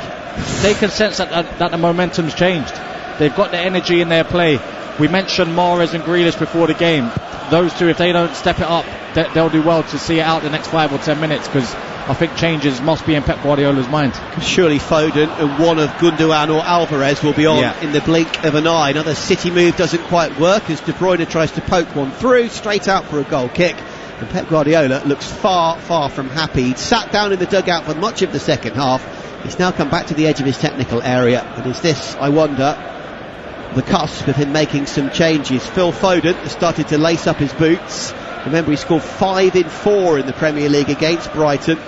Surprisingly left out of this lineup, the England man, as City look for their third. De Bruyne to Haaland to Mahrez, who's missed a couple in this game. And again, we had Mahrez, took too long to get his shot away from a tight angle. Webster made the block. He's earned a corner at least, Riyad Mahrez, but again, no goal. The corner taken quickly. De Bruyne to Mahrez once more. Poor crossfield ball. Looking for Laporte, was unmarked. Lamptey made the block, but it came off Lamptey as far as... Lançamento que veio aqui pelo lado direito, tentando sair para jogo mais uma vez aqui a equipe do Manchester City. Vai buscando o passe aqui com o jogador que é o Akanji. Akanji devolve e recomeça buscando aqui o Ederson. Ederson clareia essa bola, busca o toque aqui pelo lado direito, vai saindo para jogo, buscando e trabalhando aqui de novo. O Akanji errou no passe, o Brighton cresce, vem o Brighton na tabela, bola aberta lá pelo lado esquerdo, pode vir cruzamento do March, afasta de qualquer forma a equipe do Manchester City, vem para brigar por ela, frente aqui o De Bruyne, vem no toque aqui pelo lado esquerdo, escapando da marcação, agora saindo para jogo mais uma vez pelo lado esquerdo, pode pintar o toque para trás, passe pelo meio, veio na dividida, se recupera aqui Kevin De Bruyne, faz o pivô aqui o Haaland, mas o Brighton congestiona a saída da equipe do Manchester City, deu certo para abrir lá pelo lado esquerdo, vem com o João Cancelo, João Cancelo faz o domínio, inverte bonito lá pelo outro lado, matou Mahrez, avança agora Riyad Mahrez, tentou dar o corte, veio aqui a marcação em cima da jogada, na sequência o árbitro vai pegar falta, não vai, o jogo tá correndo, o árbitro quer jogo e agora ele para o jogo. Primeiro ele deu vantagem, agora para o jogo, alguém piou no ouvido dele ali, deve ser, hein, João Vitor? É, exatamente, falta tá marcada a favor da equipe do Manchester City pela região da meia direita. O jogador da equipe do Brighton recuperou a bola, mas com falta, e aí vai ter cartão amarelo pro Pascal Gross. Pascoal Gross amarelado, camisa 13, meia da equipe do Brighton, toma cartão amarelo por conta dessa entrada aqui para cima do jogador da camisa 14, o Laporte. Cartão para o Gross. E agora há pouco teve um cartão aí, Cosmito, pro Mahrez, né? A gente destacou isso aqui, então são 3 cartões do jogo. 2 pro lado do Brighton, Caicedo e agora o Gross, e pro Mahrez do lado do City. Muito bem, cartão amarelo aqui para Mahrez. Você ligado junto conosco aqui na Pro Sport Brasil. Valeu demais, vai deixando aí o seu like. Show de bola é ter você curtindo aqui a nossa transmissão. Obrigado pela sua audiência, obrigado pelo carinho. O pessoal pediu e ele vem aí. Phil Foden, João Vitor. Isso, o pessoal tava pedindo bastante aí o Phil Foden, hoje foi poupado. Vai embora o Mahrez. O Mahrez fez uma atuação bem abaixo hoje, bem discreta, e aí entra o Phil Foden. Phil Foden em campo. Camisa número 47, entra em campo na equipe do Manchester City, na vaga do Mahrez. Então a primeira alteração do jogo é justamente no time da casa, é justamente no Manchester City. Muito bem, atenção que pode vir levantamento lá para dentro da área para a equipe do Manchester City. Vai para a bola aqui o De Bruyne, fatiou, jogou no costado, toque de cabeça, a bola vai para fora. É tiro de meta para a equipe do Brighton. Tiro de meta para o Brighton, a galera ligada aqui junto conosco, deixe o seu like e se inscreva no nosso canal.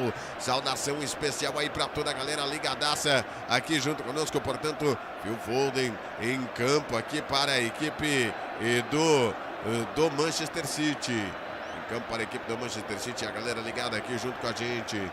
Deixe o seu like e se inscreva aqui no nosso canal. Buscando o passe aqui por dentro, saindo para jogo de novo. A equipe do Manchester City recebe a primeira aqui, Phil Foden. Tentou encarar o marcador, vai ter que trabalhar mais atrás. Preferiu o passe aqui para Rodri. Rodri já toca a bola de lado, recebendo aqui o jogador que é o Bernardo Silva. Bernardo Silva faz o giro de um lado para o outro. Segurou, abriu aqui pelo lado direito. Trabalhando essa bola com a Akanji. Akanji vai tocando essa bola aqui no Rubem Dias. Rubem Dias pelo meio, buscando o João Cancelo, tentando sair para jogo. No toque que veio aqui pelo lado esquerdo, recuperação agora do Manchester City. Abriu bem Phil Foden aqui para buscar. Agora o Jack Grealish pode buscar a tabela, recebeu o Phil Foden com liberdade, pode fazer um cruzamento, levantamento que veio, matou no peito, vai para as mãos do goleirão Robert Sanchez. Na matada aqui que veio do Dunk para sair para jogo para a equipe do Brighton. Vai trabalhando essa bola, recomeça um pouco mais atrás, agora vai fazendo o domínio. E você vem ligado aqui junto conosco na Pro Sport Brasil. Saudação especial aí para toda a galera curtindo aqui a nossa transmissão. Ajeitou Rodri, passe para trás, pode bater pro gol. Preferiu buscar aqui o Akanji. Akanji para Bernardo Silva. O toque veio agora para Rubem Dias. Bernardo Silva tá pedindo essa bola um pouco mais atrás. Recebe Phil Foden. Phil Foden de novo agora para Akanji. Akanji de novo no Bernardo Silva. Saindo para jogo, tentando escapar do marcador. E a galera vem ligada aqui junto conosco na Pro Sport Brasil. Vem na bola aberta aqui pelo lado esquerdo. Faz o giro, tem o domínio. Buscando o passe aqui o jogador que é o Laporte. Laporte vai tocando essa bola, vai avançando aqui para a equipe do Manchester City. Lançamento que veio aqui pelo lado direito. Saiu para fazer a defesa aqui o Sanchez. Vai recompor para a equipe do Brighton. 18 minutos de partida. E a galera ligada aqui junto conosco na Pro Sport Brasil. Abração especial aí para todos vocês, toda a galera que vai curtindo aqui a nossa transmissão. O pessoal tava reclamando do Leipzig ali que tava tomando 2-0. O jogo tá 3-3 lá, hein, João Vitor? Que isso, hein, Cosmito? O Leipzig buscou esse empate aí pela Bundesliga e daqui a pouquinho vai mexer a equipe do Brighton. Já tô vendo ali movimentação no banco, é o Stupinhan que daqui a pouco vai entrar. Só trazendo aqui a informação, né, com esse jogo do Leipzig aí, o jogo acabou 3-3, Augsburg e Leipzig. O Augsburg abriu 3-0, né, com Berisha cobrando pênalti, Demirovic, o Rubem Vargas, mas o André Silva, o Christopher Nkunku e o Hugo Novoa buscaram um empate aí para o Leipzig, que ocupa a 9ª colocação, e o Augsburg é o 12º colocado. Nesse momento ali se preparando para entrar o Stupinhan, camisa 30, vai modificar portanto o time, o técnico Roberto De Zerbi, e o jogo está parado.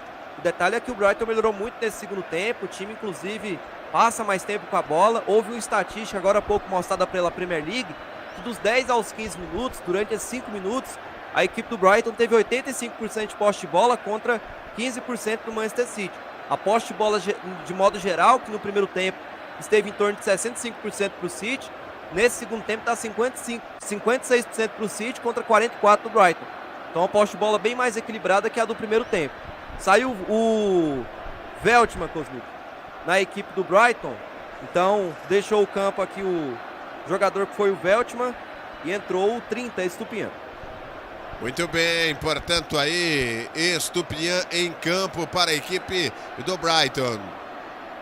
Sai jogando aqui a equipe do Brighton lá pelo lado esquerdo, tentando buscar mais à frente aqui o jogador que é o Laporte, saindo na recuperação, trabalhou um pouco mais atrás, agora vem no domínio de novo, busca o passe, recomeçando aqui para a equipe do Manchester City, recomeça aqui com Ederson sai para jogo lá pelo lado direito, dá o toque para João Cancelo de primeira, buscando o Haaland para tentar buscar o De Bruyne, recuperação da equipe do Brighton, atenção, tentou o toque por dentro, tem sobra ainda para a equipe do Brighton, olha o chute pro gol, a bola vai para fora. Chute do McAllister, bola pra fora, é tiro de meta aqui pra equipe do Manchester City. E a galera ligada aqui junto conosco, curtindo aqui a nossa transmissão. Obrigado pela sua audiência, obrigado pelo carinho. Vai deixando aí o seu like, vai se inscrevendo no nosso canal. É sempre um prazer ter você ligado aqui junto conosco na Pro Esporte Brasil. Valeu, Fernando Rocha. Valeu também o Elvis, que vai curtindo aqui a nossa transmissão. São mais de 1.300 pessoas, pouco mais de 1.300 likes aqui pra galera curtindo a nossa transmissão. Valeu demais a toda a galera. Lançamento que veio para brigar aqui o Haaland. Tocou ali com o ombro, tentou brigar por ela. O árbitro pegou a falta. Falou, mas eu fui na bola, mas é difícil dividir ali com o Haaland, hein, Vitor? Uma jogadinha de corpo que ele deu no cara ali, jogou um cara longe, pô. É, exatamente. E aí foi uma falta marcada a favor da equipe do City, né? Cometida pelo 5 Dunk, zagueiro da equipe do Brighton. E o detalhe, Cosby, é que agora com a saída de campo do Veltman para a entrada do Estupiñán, o Brighton sai daquele 3-4-2, né? E aí agora o time passa a ter 2 zagueiros apenas, o Dunk e o Webster, sendo que a lateral esquerda vai ser feita pelo Estupiñán e a lateral direita vai ser feita pelo Lamptey, né? Como ele está fazendo. Muito bem, 22 minutos jogados e a galera ligada aqui junto conosco na Pro Esporte Brasil. Valeu demais, vai deixando aí o seu like, vai se inscrevendo no nosso canal. Saudação especial aí para todos vocês. É sempre um prazer ter você ligado aqui junto conosco. Vem tocando a bola aqui um pouquinho mais atrás da equipe do Manchester City. Lançamento que veio aqui pelo lado esquerdo para tentar dar o passe. Inverte a jogada aqui pelo outro lado, tentando fazer o domínio aqui. O jogador que é o Estupiñán chega para afastar a equipe do Manchester City. Mas a bola sobra mais uma vez aqui para a equipe do Brighton. Está jogando aqui pelo lado direito. Lançamento que veio aqui do jogador que é o Estupiñán. Lançamento que veio ali, a recuperação da equipe do Manchester City. Ederson tem o domínio, faz o lançamento à frente, quem vai brigar por ela lá do outro lado. Vem muito forte essa bola, a bola vai para fora, é lateral para a equipe do Brighton. Lateral para o Brighton e a galera ligada aqui junto conosco. Deixa o seu like, se inscreva aqui no nosso canal e vamos juntos aqui na Pro Esporte Brasil. Passe que veio pelo meio para brigar por ela aqui na sequência, tentou escapar do marcador, a bola que veio ajeitada para a recuperação da equipe do Brighton novamente. Estupiñán brigou por ela até o final, chegou lá para brigar e agora dá o passe para Moisés Caicedo. Vem na bola aberta pelo lado esquerdo, recebendo o toque à frente aqui, o jogador que é o Estupiñán. Estupiñán trabalhou essa bola à frente também, buscando aqui o Lamptey no domínio, saindo para jogo de novo aqui a equipe do Brighton. Vai tocar essa bola aqui pelo lado direito, escapando da marcação, saindo para jogo de novo, tendo o domínio aqui mais uma vez o jogador camisa de número 2 da equipe do Brighton. Inverteu a jogada aqui, recomeçando, buscando o passe aqui pelo lado direito, tentou sair para jogo, a bola vai para fora, é lateral para o Brighton. O Brighton acredita que pode buscar o empate. Vamos chegando a 24 minutos de partida. 24 minutos de partida é o tempo crítico e você ligado aqui junto conosco na Pro Esporte Brasil. Saudação especial aí para todos vocês. Vem tocando a bola aqui a equipe do Brighton, mais uma vez para sair para jogo aqui pelo lado direito, inverteu a jogada e agora pode buscar o passe por dentro, deu certo, recebe o Welbeck, pode jogar essa bola lá pelo outro lado, ele vai cruzando aqui o meio de campo, deu passe pelo lado esquerdo, buscando o passe à frente aqui, recebendo o jogador que é o Caicedo, Caicedo no toque, escapando da marcação, ajeita, dá o toque mais atrás, atenção, pode pintar cruzamento, veio na bola ajeitada, pode bater pro gol, preferiu segurar um pouquinho, atenção, a bola ajeitada de novo pelo lado esquerdo, toque por cima, escorou de cabeça que o Lamptey faz a defesa do goleirão Ederson. Conseguiu entrar no miolo da defesa da equipe do Manchester City aqui, João Vitor. É, exatamente, o Brighton tá fazendo um grande segundo tempo, né? Ótima tabela em que o Lamptey acabou puxando ali com o zagueiro Dunk. O Dunk fez o lançamento em profundidade nas costas da zaga do City pro Lamptey. O Lamptey fez o cabeceio, mas aí foi uma defesa tranquila do Ederson, que caiu no canto direito baixo e conseguiu defender. Como eu destaquei, o Brighton mudando o posicionamento tático, saindo de um 3-4, 1-2 para ir para um esquema de 4-3-3, e a equipe do Brighton tá conseguindo chegar, tá levando perigo, o jogo tá muito aberto. O City tem que tomar o máximo de cuidado possível para não acabar sofrendo aí o gol do empate. Muito bem, 25 minutos passados e a galera ligada aqui junto conosco, obrigado pela sua audiência, obrigado pelo carinho, deixe o seu like aqui se inscrevendo no nosso canal, obrigado pela sua audiência, obrigado pelo carinho, atenção que vem aqui, levantamento para dentro da área, vem levantamento para dentro da área, escanteio para a equipe do Manchester City, já cobrado, toque de cabeça, a bola passa e vai embora! Toque de cabeça aqui do jogador que era o Laporte, tocou de cabeça, a bola passou perto aqui pelo lado direito, foi embora, quase o terceiro gol da equipe do Manchester City, João Vitor. Grande oportunidade agora do Manchester City, na cobrança de falta que veio do lado direito do De Bruyne, ele fez levantamento para a grande área, e aí ao lado da marca do pênalti, o Laporte ele fez o cabeceio, se antecipando ao camisa 25 da equipe do Brighton, o Caicedo, e ele cabeceou à direita do gol do goleiro Robert Sanchez. A bola passou perto, tirando tinta da trave do goleiro da equipe do Brighton. Por pouco o City não marca o terceiro. E aqui desce a equipe do Brighton pelo lado esquerdo com liberdade, invadiu a área, pode tocar para trás, pintou o empate, Ederson faz a defesa! Chute do Trossard, ele vinha na cara do gol, o Ederson fechou o canto e faz a defesa, manda essa bola para escanteio. O Trossard brigou, levou a melhor ali que o Akanji, né? O Akanji ficou na saudade e ele levou até o final. Tocou o goleiro, o Ederson fez a defesa, o Welbeck ficou na bronca, hein, Assis, com o Trossard. Exatamente, porque o Trossard poderia ter feito a finalização pro Welbeck, ele estava sozinho.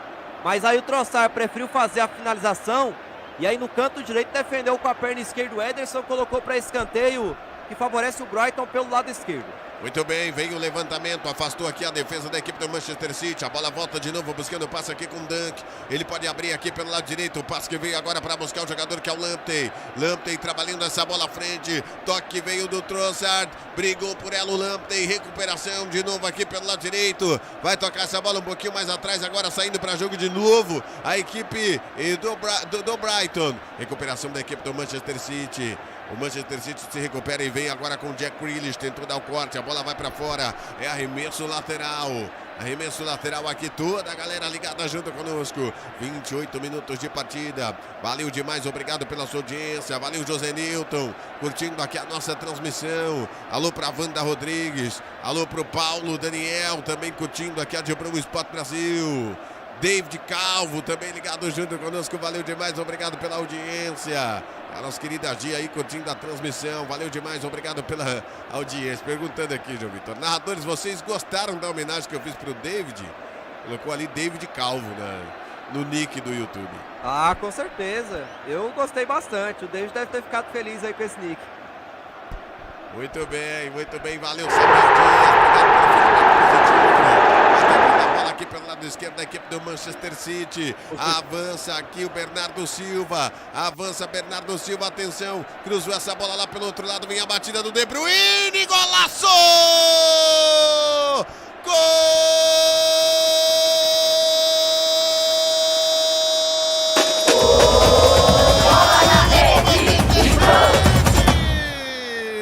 Dele, Kevin De Bruyne, camisa número 17, a bola ajeitada pelo Bernardo Silva aqui pela ala esquerda, deu o passe mais centralizado para ele, e aí, de fora da área, ele é um monstro para bater pro gol, chapa pro fundo das redes, marca o terceiro gol para a equipe do Manchester City, De Bruyne o nome dele, 3 pro Manchester City, 1 pro Brighton, João Vitor.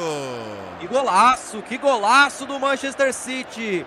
Puxou essa bola pela meia esquerda em velocidade, Bernardo Silva, ele carregou na entrada da grande área, abriu o jogo lá pelo lado direito pro De Bruyne, que na entrada da meia-lua bateu com a perna direita, ele dominou primeiro e bateu colocado lá na gaveta direita do goleiro Robert Sanchez, que nada pôde fazer. Uma pintura, um golaço do meio atacante belga do Manchester City, Kevin De Bruyne, marcando o seu segundo gol na Premier League, marcando o seu segundo gol na temporada. 3 para o Manchester City, 1 para o Brighton. E praticamente aí sacramenta a vitória da equipe do Manchester City. E era no momento em que a equipe do Brighton vinha numa crescente legal, né, João Vitor? Sim, Cosmito, a equipe do Brighton estava jogando bem. Inclusive agora há pouco o Trossard teve uma grande chance. E se não fosse o Ederson, o Brighton teria empatado a partida. E aí é importante sempre o De Bruyne, né? Porque o De Bruyne é um cara que chama a responsabilidade. É um cara que tem um bom passe, tem uma boa finalização de fora da área. E aí agora ele foi muito feliz, né? Na finalização que ele fez um belo gol e conseguiu dar mais tranquilidade para o City no placar. O City nos últimos 10 minutos melhorou, né? Teve aquele cabeceio também do Laporte, depois do cruzamento do De Bruyne. Então agora com o gol o City passa a ter mais conforto, né? Daqui para frente na partida. Muito bem, você ligado aqui junto conosco na Dibrão Sport Brasil. 3 para o Manchester City, 1 para o Brighton. Põe pressão para cima da equipe do Arsenal que joga amanhã. Vem buscando o passe aqui pelo lado direito, saindo para jogo o Lamptey. Lamptey pode recomeçar aqui mais atrás para a equipe do Brighton.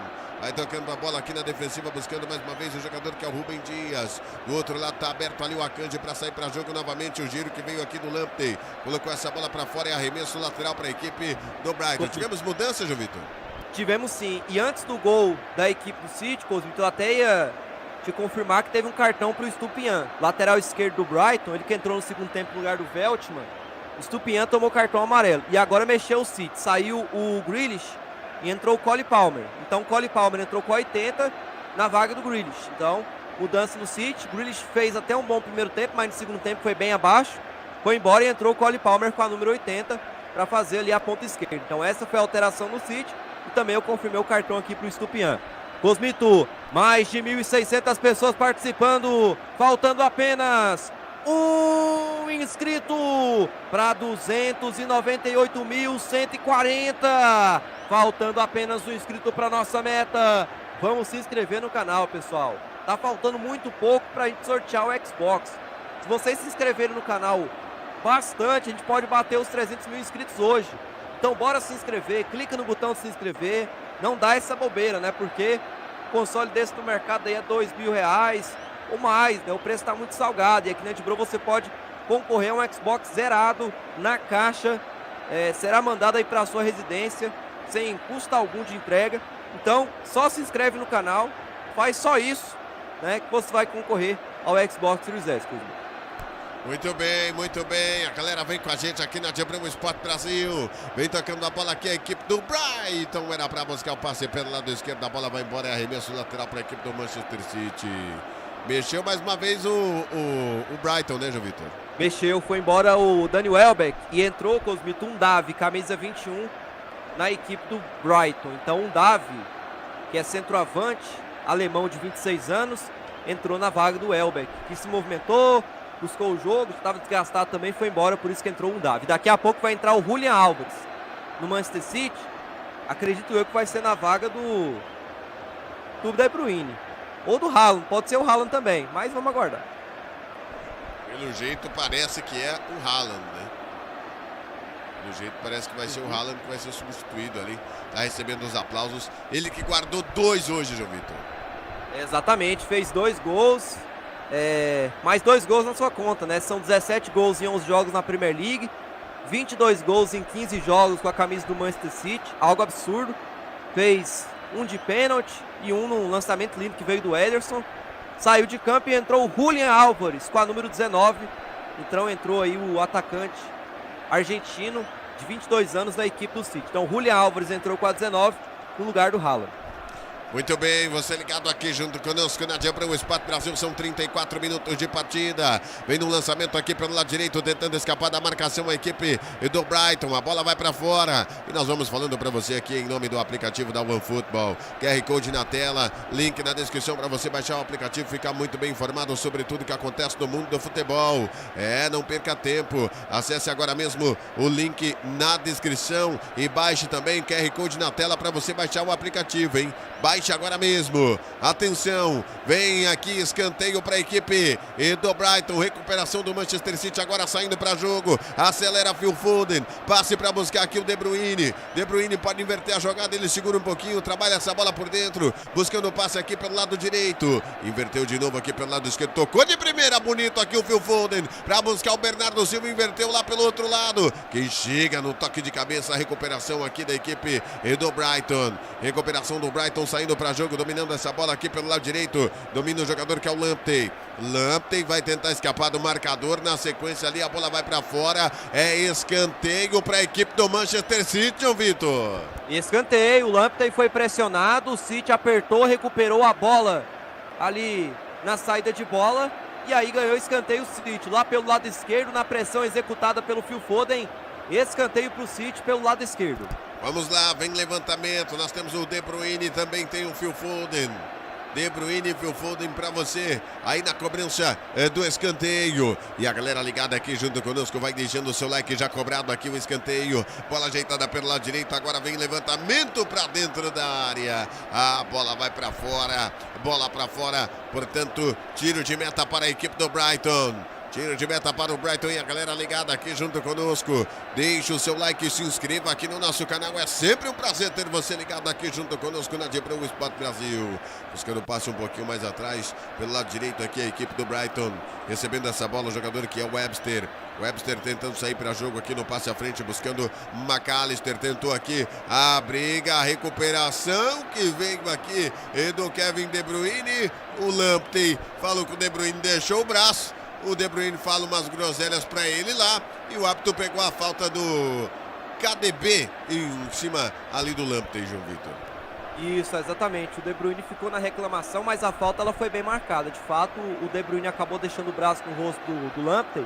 E aí a falta foi marcada. O City fez o terceiro gol agora há pouco, né, aos 30 com o De Bruyne. E de lá para cá, a gente teve uma queda no ritmo do jogo. Principalmente por parte do Brighton, né? Parece que o time deu uma desanimada depois que tomou o terceiro gol.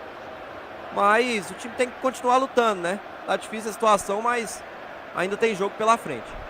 Muito bem, a galera ligada aqui junto conosco vai deixando aí o seu like, vai se inscrevendo no nosso canal. Falando pra você em nome da Zero Ganhou, hein? A Zero Ganhou é a sua nova ferramenta de compras aí, onde você arremata produtos incríveis por centavos. Sabia dessa?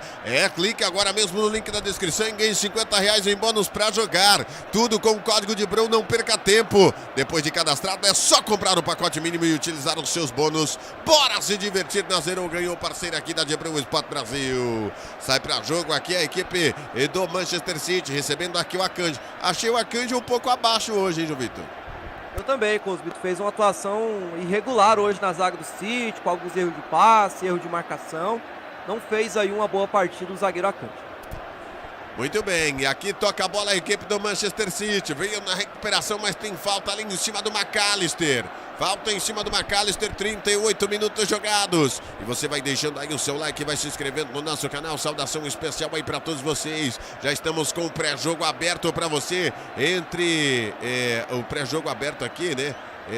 Deixa eu ver aqui, daqui a pouco nós teremos, né? Daqui a pouco teremos, portanto, aqui o pré-jogo entre Chelsea e Manchester United. Daqui a 30 minutos, portanto, Chelsea e Manchester United para você no super pré-jogo aqui da Debrão Sport Brasil. E eu volto logo mais às 16 horas com Real Madrid e Sevilha. Luiz Henrique Cisterna estará comigo na transmissão, né? O João Vitor, ainda estará mais algum hoje, João Vitor?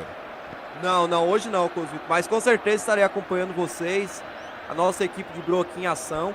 Nesses grandes jogos que teremos pela frente ainda, né? Hoje tem Campeonato Brasileiro, tem Real Madrid e Sevilha, tem muito futebol ainda. O João Vitor depois descansa e se reforça para amanhã, que também tem muito futebol aqui na Debrão Sport Brasil. Show de bola para você ligado aqui junto conosco. Vai buscando o passe aqui pelo lado esquerdo, fazendo o domínio aqui a equipe do Brighton. Vem na bola aberta aqui pelo lado esquerdo, tentando sair para jogo. Inversão de jogada, buscando aqui o jogador que é o Webster. Webster trabalha essa bola por dentro, escapando da marcação, vem no toque mais à frente aqui na inversão de jogada. Passe pelo lado direito. Atenção, pode vir ali o levantamento, cruzamento que veio para dentro da área. A bola passou por todo mundo, foi embora, não saiu. Ainda tem posse de bola aqui a equipe do Brighton. Bola ajeitada para trás, vem o chute pro gol. Explode na defesa da equipe do Manchester City. Essa bola não saiu, hein? Tem drible aqui bacaninha para a equipe do Manchester City. Agora sim está marcada a falta. É falta do Caicedo aqui em cima do jogador da equipe do Manchester City. Jogo parado, João Vitor. Isso, jogo parado na marca dos 40 minutos dessa segunda etapa de partida. Uma bela finta ali pelo lado direito do campo de defesa, aplicada pelo Cole Palmer. Mas vale lembrar que antes já havia tido ali a paralisação do jogo. E ali agora o pessoal mostrando nessa boa chegada da equipe do Brighton. Tá com a posse. Muito bem, 40 minutos neste segundo tempo. Aqui desce o Brighton pelo lado esquerdo. Pode pintar levantamento ali para dentro da área. Ajeitou de novo. Cruzamento que veio, foi embora. É tiro de meta para a equipe do Manchester City. Levantei a lebre aqui, hein? João Vitor estará amanhã 12h30 com Tottenham e Newcastle. E de pés e João Vitor nos comentários. E também depois o João Vitor estará em Coritiba Internacional, hein? Coritiba Internacional, parada dura para o Internacional aí, que ainda briga pelo título, João Vitor. Exatamente, amanhã estarei nesses dois jogos, Cosbito, bem levantado aí por você. E agora vai mexer a equipe do Brighton. Vai ser feita mais alterações ali pelo time comandado pelo técnico Roberto De Zerbi. Que coisa, hein? Roberto De Zerbi, ele chegou ao Brighton e até agora não venceu. Esse é o quinto jogo dele no comando do Brighton. 2 derrotas, 2 empates. Essa vai ser na terceira derrota. Ele que ainda não venceu. E o Brighton, desde que saiu o Graham Potter, não venceu mais. O Graham Potter que foi pro time do Chelsea. Muito bem, muito bem. Tivemos mudanças, portanto, ali na equipe do Brighton. Daqui a pouco a informação para você ligado aqui junto conosco. Pra galera que vai curtindo aqui a nossa transmissão. Saudação especial aí para você. Obrigado pela sua audiência, obrigado pelo carinho. Toda a galera curtindo aqui a de Bro. E começa mais uma vez aqui pelo lado direito, saindo para jogo, abrindo o compasso aqui, recomeçando o jogador que é o Lamptey, vem buscar essa bola. Dá o passe para Dunk. Dunk vai tocando aqui pelo lado esquerdo, saindo para jogo de novo aqui, recomeçando para a equipe saiu errado aqui o goleirão. Goleirão Sanches saiu errado. Ia recomeçando para a equipe do Brighton. E agora faz o giro ali o Akanji. Aclariou, abriu aqui pelo lado direito. Recebe De Bruyne. Faz o cruzamento. Tem o corte. Robert Sanches se atrapalhou. E agora desce de novo aqui a equipe do Manchester City. Vem com Palmer. Palmer recomeça um pouquinho mais atrás. Vai tocando essa bola aqui por dentro. Saindo para jogo. Buscando o passe a equipe do Manchester City. Pode inverter a jogada aqui pelo lado esquerdo. Ou pode fazer o lançamento aqui mais à frente. Recomeçando e saindo para jogo. Recebendo aqui o jogador camisa de número 14, avançando à frente o jogador que é o Laporte, passe para Palmer. Palmer devolve, sai para jogo novamente aqui na bola trabalhada para a equipe do Manchester City. E você ligado aqui junto conosco na Pro Sport Brasil, deixa o seu like, se inscreva no nosso canal. Palmer tem o domínio, tem falta nele. Falta em cima do Palmer, que teve mudança no Brighton, João Vitor? Teve sim, Cosmito. Olha só, entrou o Gilmore entrou em campo com a número 27 no lugar do Pascal Gross. Então o Pascal Gross deixou o campo e entrou o Gilmore com a número 27. E também entrou o Sarmiento com a 19 no lugar do McAllister. Então deixou o campo camisa 10 McAllister e entrou o 19 o Sarmiento na equipe do Brighton. Então o Sarmiento entrou junto ao Gilmore. O Sarmiento tem 19, Gilmore tem a 27 e saiu o McAllister e o Pascal Gross. Muito bem, mais 2 alterações, portanto, aqui na equipe do Brighton, que vem saindo para jogo aqui pelo lado direito. O Manchester City brigou por ela aqui, o Kevin De Bruyne, e saiu jogando aqui pelo outro lado, buscando o passe aqui pelo lado esquerdo. 44 minutos de partida. Você ligado aqui junto conosco na Pro Sport Brasil. Bola aberta aqui pelo lado direito, de novo para fazer o domínio. Escapa da marcação, trabalhou a bola um pouquinho mais atrás. Inverte a jogada aqui pelo lado esquerdo. Recebendo essa bola aqui, o jogador que é o Stupinhan. Stupinhan vem para o domínio. Trabalhou essa bola por dentro. Vai inverter de novo aqui aqui no toque mais atrás para a equipe do Brighton.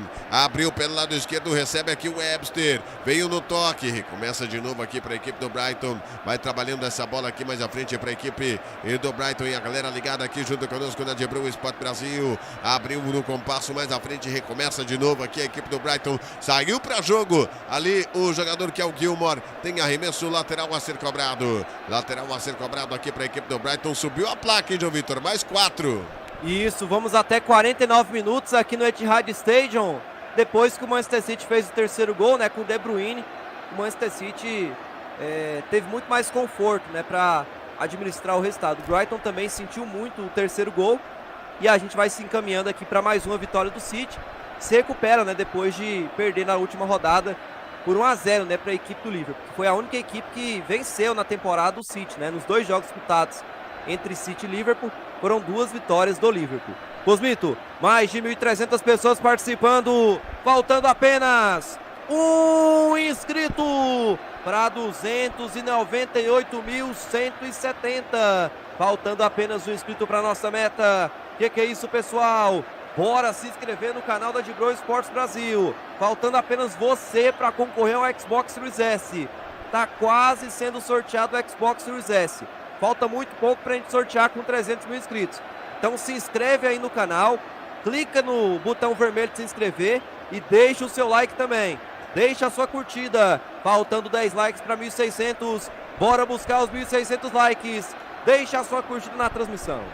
Muito bem, aqui desce a equipe do Brighton para sair jogando aqui pelo lado direito, tem um domínio. De novo buscando aqui pelo lado direito, saindo para jogo o jogador que é o Marsh. March dá um toque à frente, recebendo aqui o Lamptey, tentou alçar essa bola à frente ali, a bola vai para fora, é mais um arremesso lateral a ser cobrado, mais um lateral a ser cobrado aqui, você acompanhando tudo na Debrou Sport Brasil, a galera curtindo aqui a nossa transmissão, é a Premier League que você curte aqui junto conosco, inversão de jogada aqui pelo lado esquerdo, saindo para jogo, são mais de 1.300 pessoas nos acompanhando, recuperação da equipe do Manchester City, dá o toque à frente, era para buscar o Julian Álvares, vai sair aqui para fazer a defesa, o goleirão Robert Sanchez, saiu para fazer a defesa, agora vai recomeçando, vai buscando o passe de novo aqui a equipe do Brighton. Tentando para marcar aqui um segundo golzinho nesse finalzinho de partida. Recebe Lamptey, tocou de primeira, escapou à frente aqui o Sarmiento. Vai embora para a equipe do Brighton, atenção, a jogada é boa, tem o cruzamento, pode inverter, deu o passe mais atrás. De novo agora pode pintar cruzamento lá pelo lado esquerdo, era para buscar o Estupinhan. Chegou a marcação na sequência, tem falta para a equipe do Manchester City, falta em cima do Laporte, João Vitor. É isso mesmo, contra-ataque que o Manchester City acabou puxando na recuperação de bola. O Laporte ele foi ligado e aí acabou sendo derrubado. A falta foi marcada, favorece o Manchester City aqui no seu campo de defesa, na marca de 47 minutos dessa segunda etapa. Vamos até 49 aqui nesse segundo tempo. Bora curtir a transmissão, pessoal. Faltando apenas um like para 1.600. Deixa o seu like, deixa a sua curtida. Anunciando daqui a pouco o Premier League, diretamente do Stamford Bridge em Londres. Tem Chelsea e Manchester United, 1h30 da tarde, com a narração do Ed Pés e com os comentários do Luiz Henrique. Muito bem, você ligado aqui junto conosco na Debrou Sport Brasil. Vai deixando aí o seu like, vai se inscrevendo no nosso canal. Obrigado pela audiência, obrigado pelo carinho. Deixe o seu like e se inscreva aqui no nosso canal. Abração especial para toda a galera. Toda a galera curtindo aqui a nossa transmissão. Vai terminar, portanto, aqui o jogo. Tá sentindo ali o jogador da equipe do Manchester City, João Vitor. Isso, o Bernardo Silva, camisa 20. Ele tá sentindo, eu acho que é mais cansaço mesmo. Pela partida que ele fez, jogou muita bola hoje o Bernardo Silva. E tem outro jogador ele também sentindo. Já se levantou por ali. Me parece ser o Laporte, que agora há pouco sofreu uma entrada mais forte por ali. Tá sentindo a região do joelho esquerdo. Já vai ali se levantando. E aí a partida vai ser recomeçada. Eu acho que assim que voltar já vai acabar o jogo, porque já estamos com 49.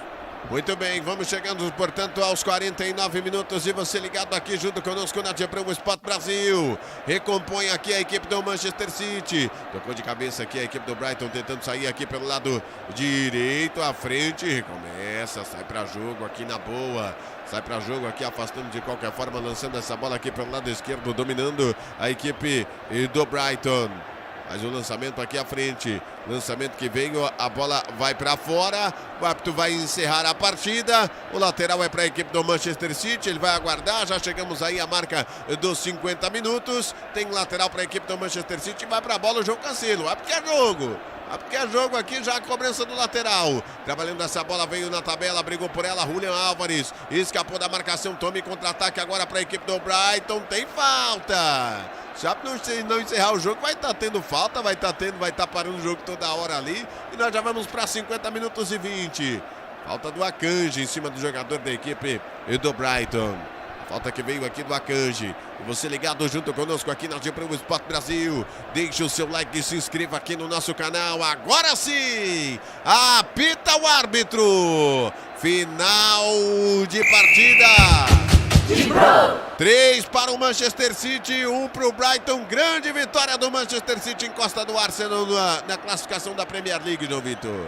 Exatamente! Grande vitória do Manchester City. Vence o Brighton pelo placar de 3-1, 2 gols do Haaland, 1 gol marcado pelo De Bruyne. Com a vitória, o City fica a 1 ponto do Arsenal, que é o líder da competição, com 27 pontos. O City é o vice-líder com 26 pontos. Vale lembrar que o Arsenal ainda joga na rodada e a distância, que antes era de 4 pontos, pode voltar a acontecer caso o Arsenal vença a sua partida. Grande vitória do Manchester City.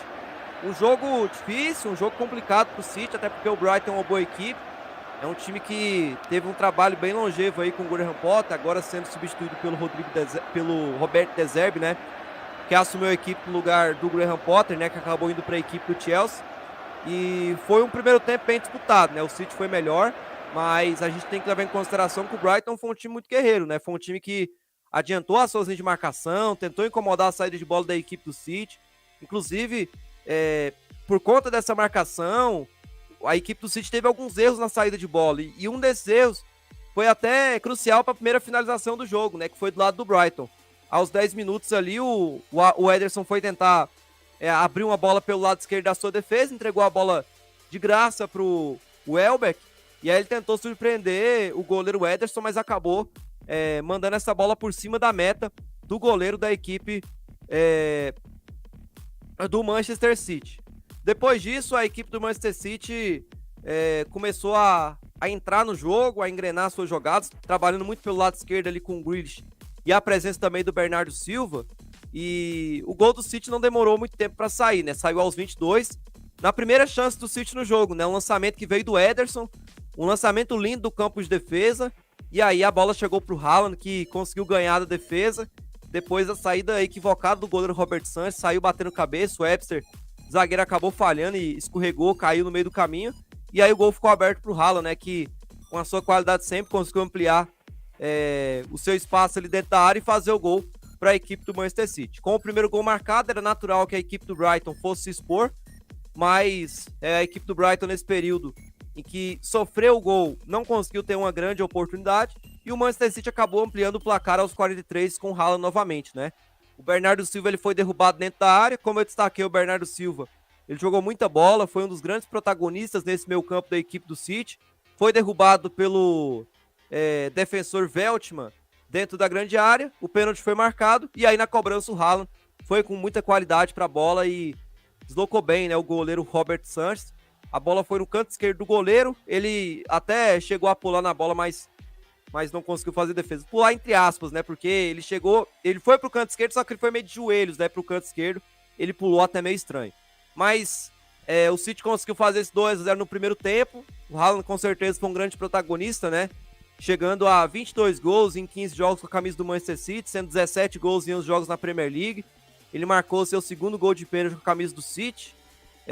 De 47 gols marcados pelo City na temporada, ele participou de incríveis, para vocês terem ideia, 25 gols. Tem um aproveitamento muito grande, né, em participações em gol, não só em gols, mas também em assistências, né? É algo assim, absurdo o Haaland, né? Um jogador impressionante mesmo. E no segundo tempo, a equipe do Brighton voltou já com alteração, né? Entrou o Lamptey para fazer a ala direita. O Lallana saiu. Com a saída do Lallana, o Trossard foi adiantado para fazer a ponta esquerda. E aí na ala esquerda ficou justamente o March, que no primeiro tempo fez a ala direita. Mas com a entrada do Lamptey, ele foi substituído ali. Ele mudou o posicionamento para fazer a ala esquerda. E essa mudança de posicionamento deu muito certo, porque a jogada do gol do Brighton foi justamente ali vindo de uma construção que passou pelos pés do March até a conclusão do Trossard.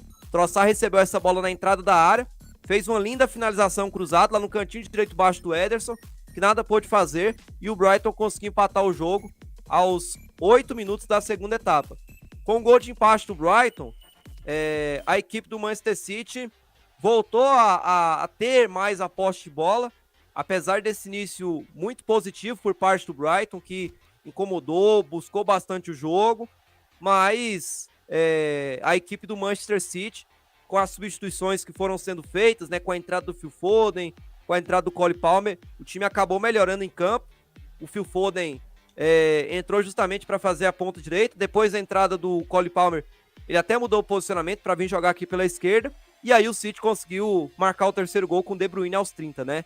Em um momento que o jogo estava muito aberto, em um lance anterior o Brighton teve uma grande chance aos 27 de empatar o jogo com o Trossard, mas ele acabou parando no goleiro Ederson, e aí aos 30 minutos, né, saiu o terceiro gol do City, gol marcado pelo De Bruyne, em um passe do Bernardo Silva. Como eu falei, né, o Bernardo Silva foi grande protagonista, sofreu o pênalti no segundo gol do City, deu assistência para o terceiro gol do City marcado pelo De Bruyne, que fez uma bela finalização de fora da área, um chute bem colocado na gaveta direita do goleiro Robert Sanchez, que nada pôde fazer.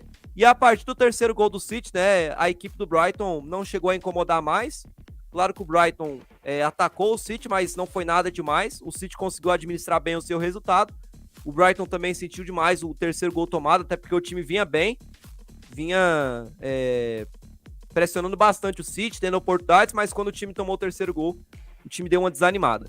Mas é isso, Cosmos. Grande vitória do Manchester City, que volta a vencer depois de perder a sua primeira partida no campeonato, né? O jogo passado pro Liverpool. E o Brighton segue sem vencer, né? Sem vencer há 5 jogos. A última vitória do Brighton foi sobre o Leicester no dia 4 de setembro, quando ainda o Graham Potter estava no comando do time. Desde que o Graham Potter saiu, né, do time do Brighton para ir comandar o Chelsea, o Brighton não venceu. Foram 2 empates e 3 derrotas. O time está numa fase muito complicada no campeonato e está em queda livre, né? A rodada começou agora, então pode ser que o Brighton ainda perca mais posições no decorrer da rodada. Muito bem, portanto, final de partida. Grande vitória do Manchester City, 3 para o Manchester City, 1 para a equipe do Brighton. Vamos...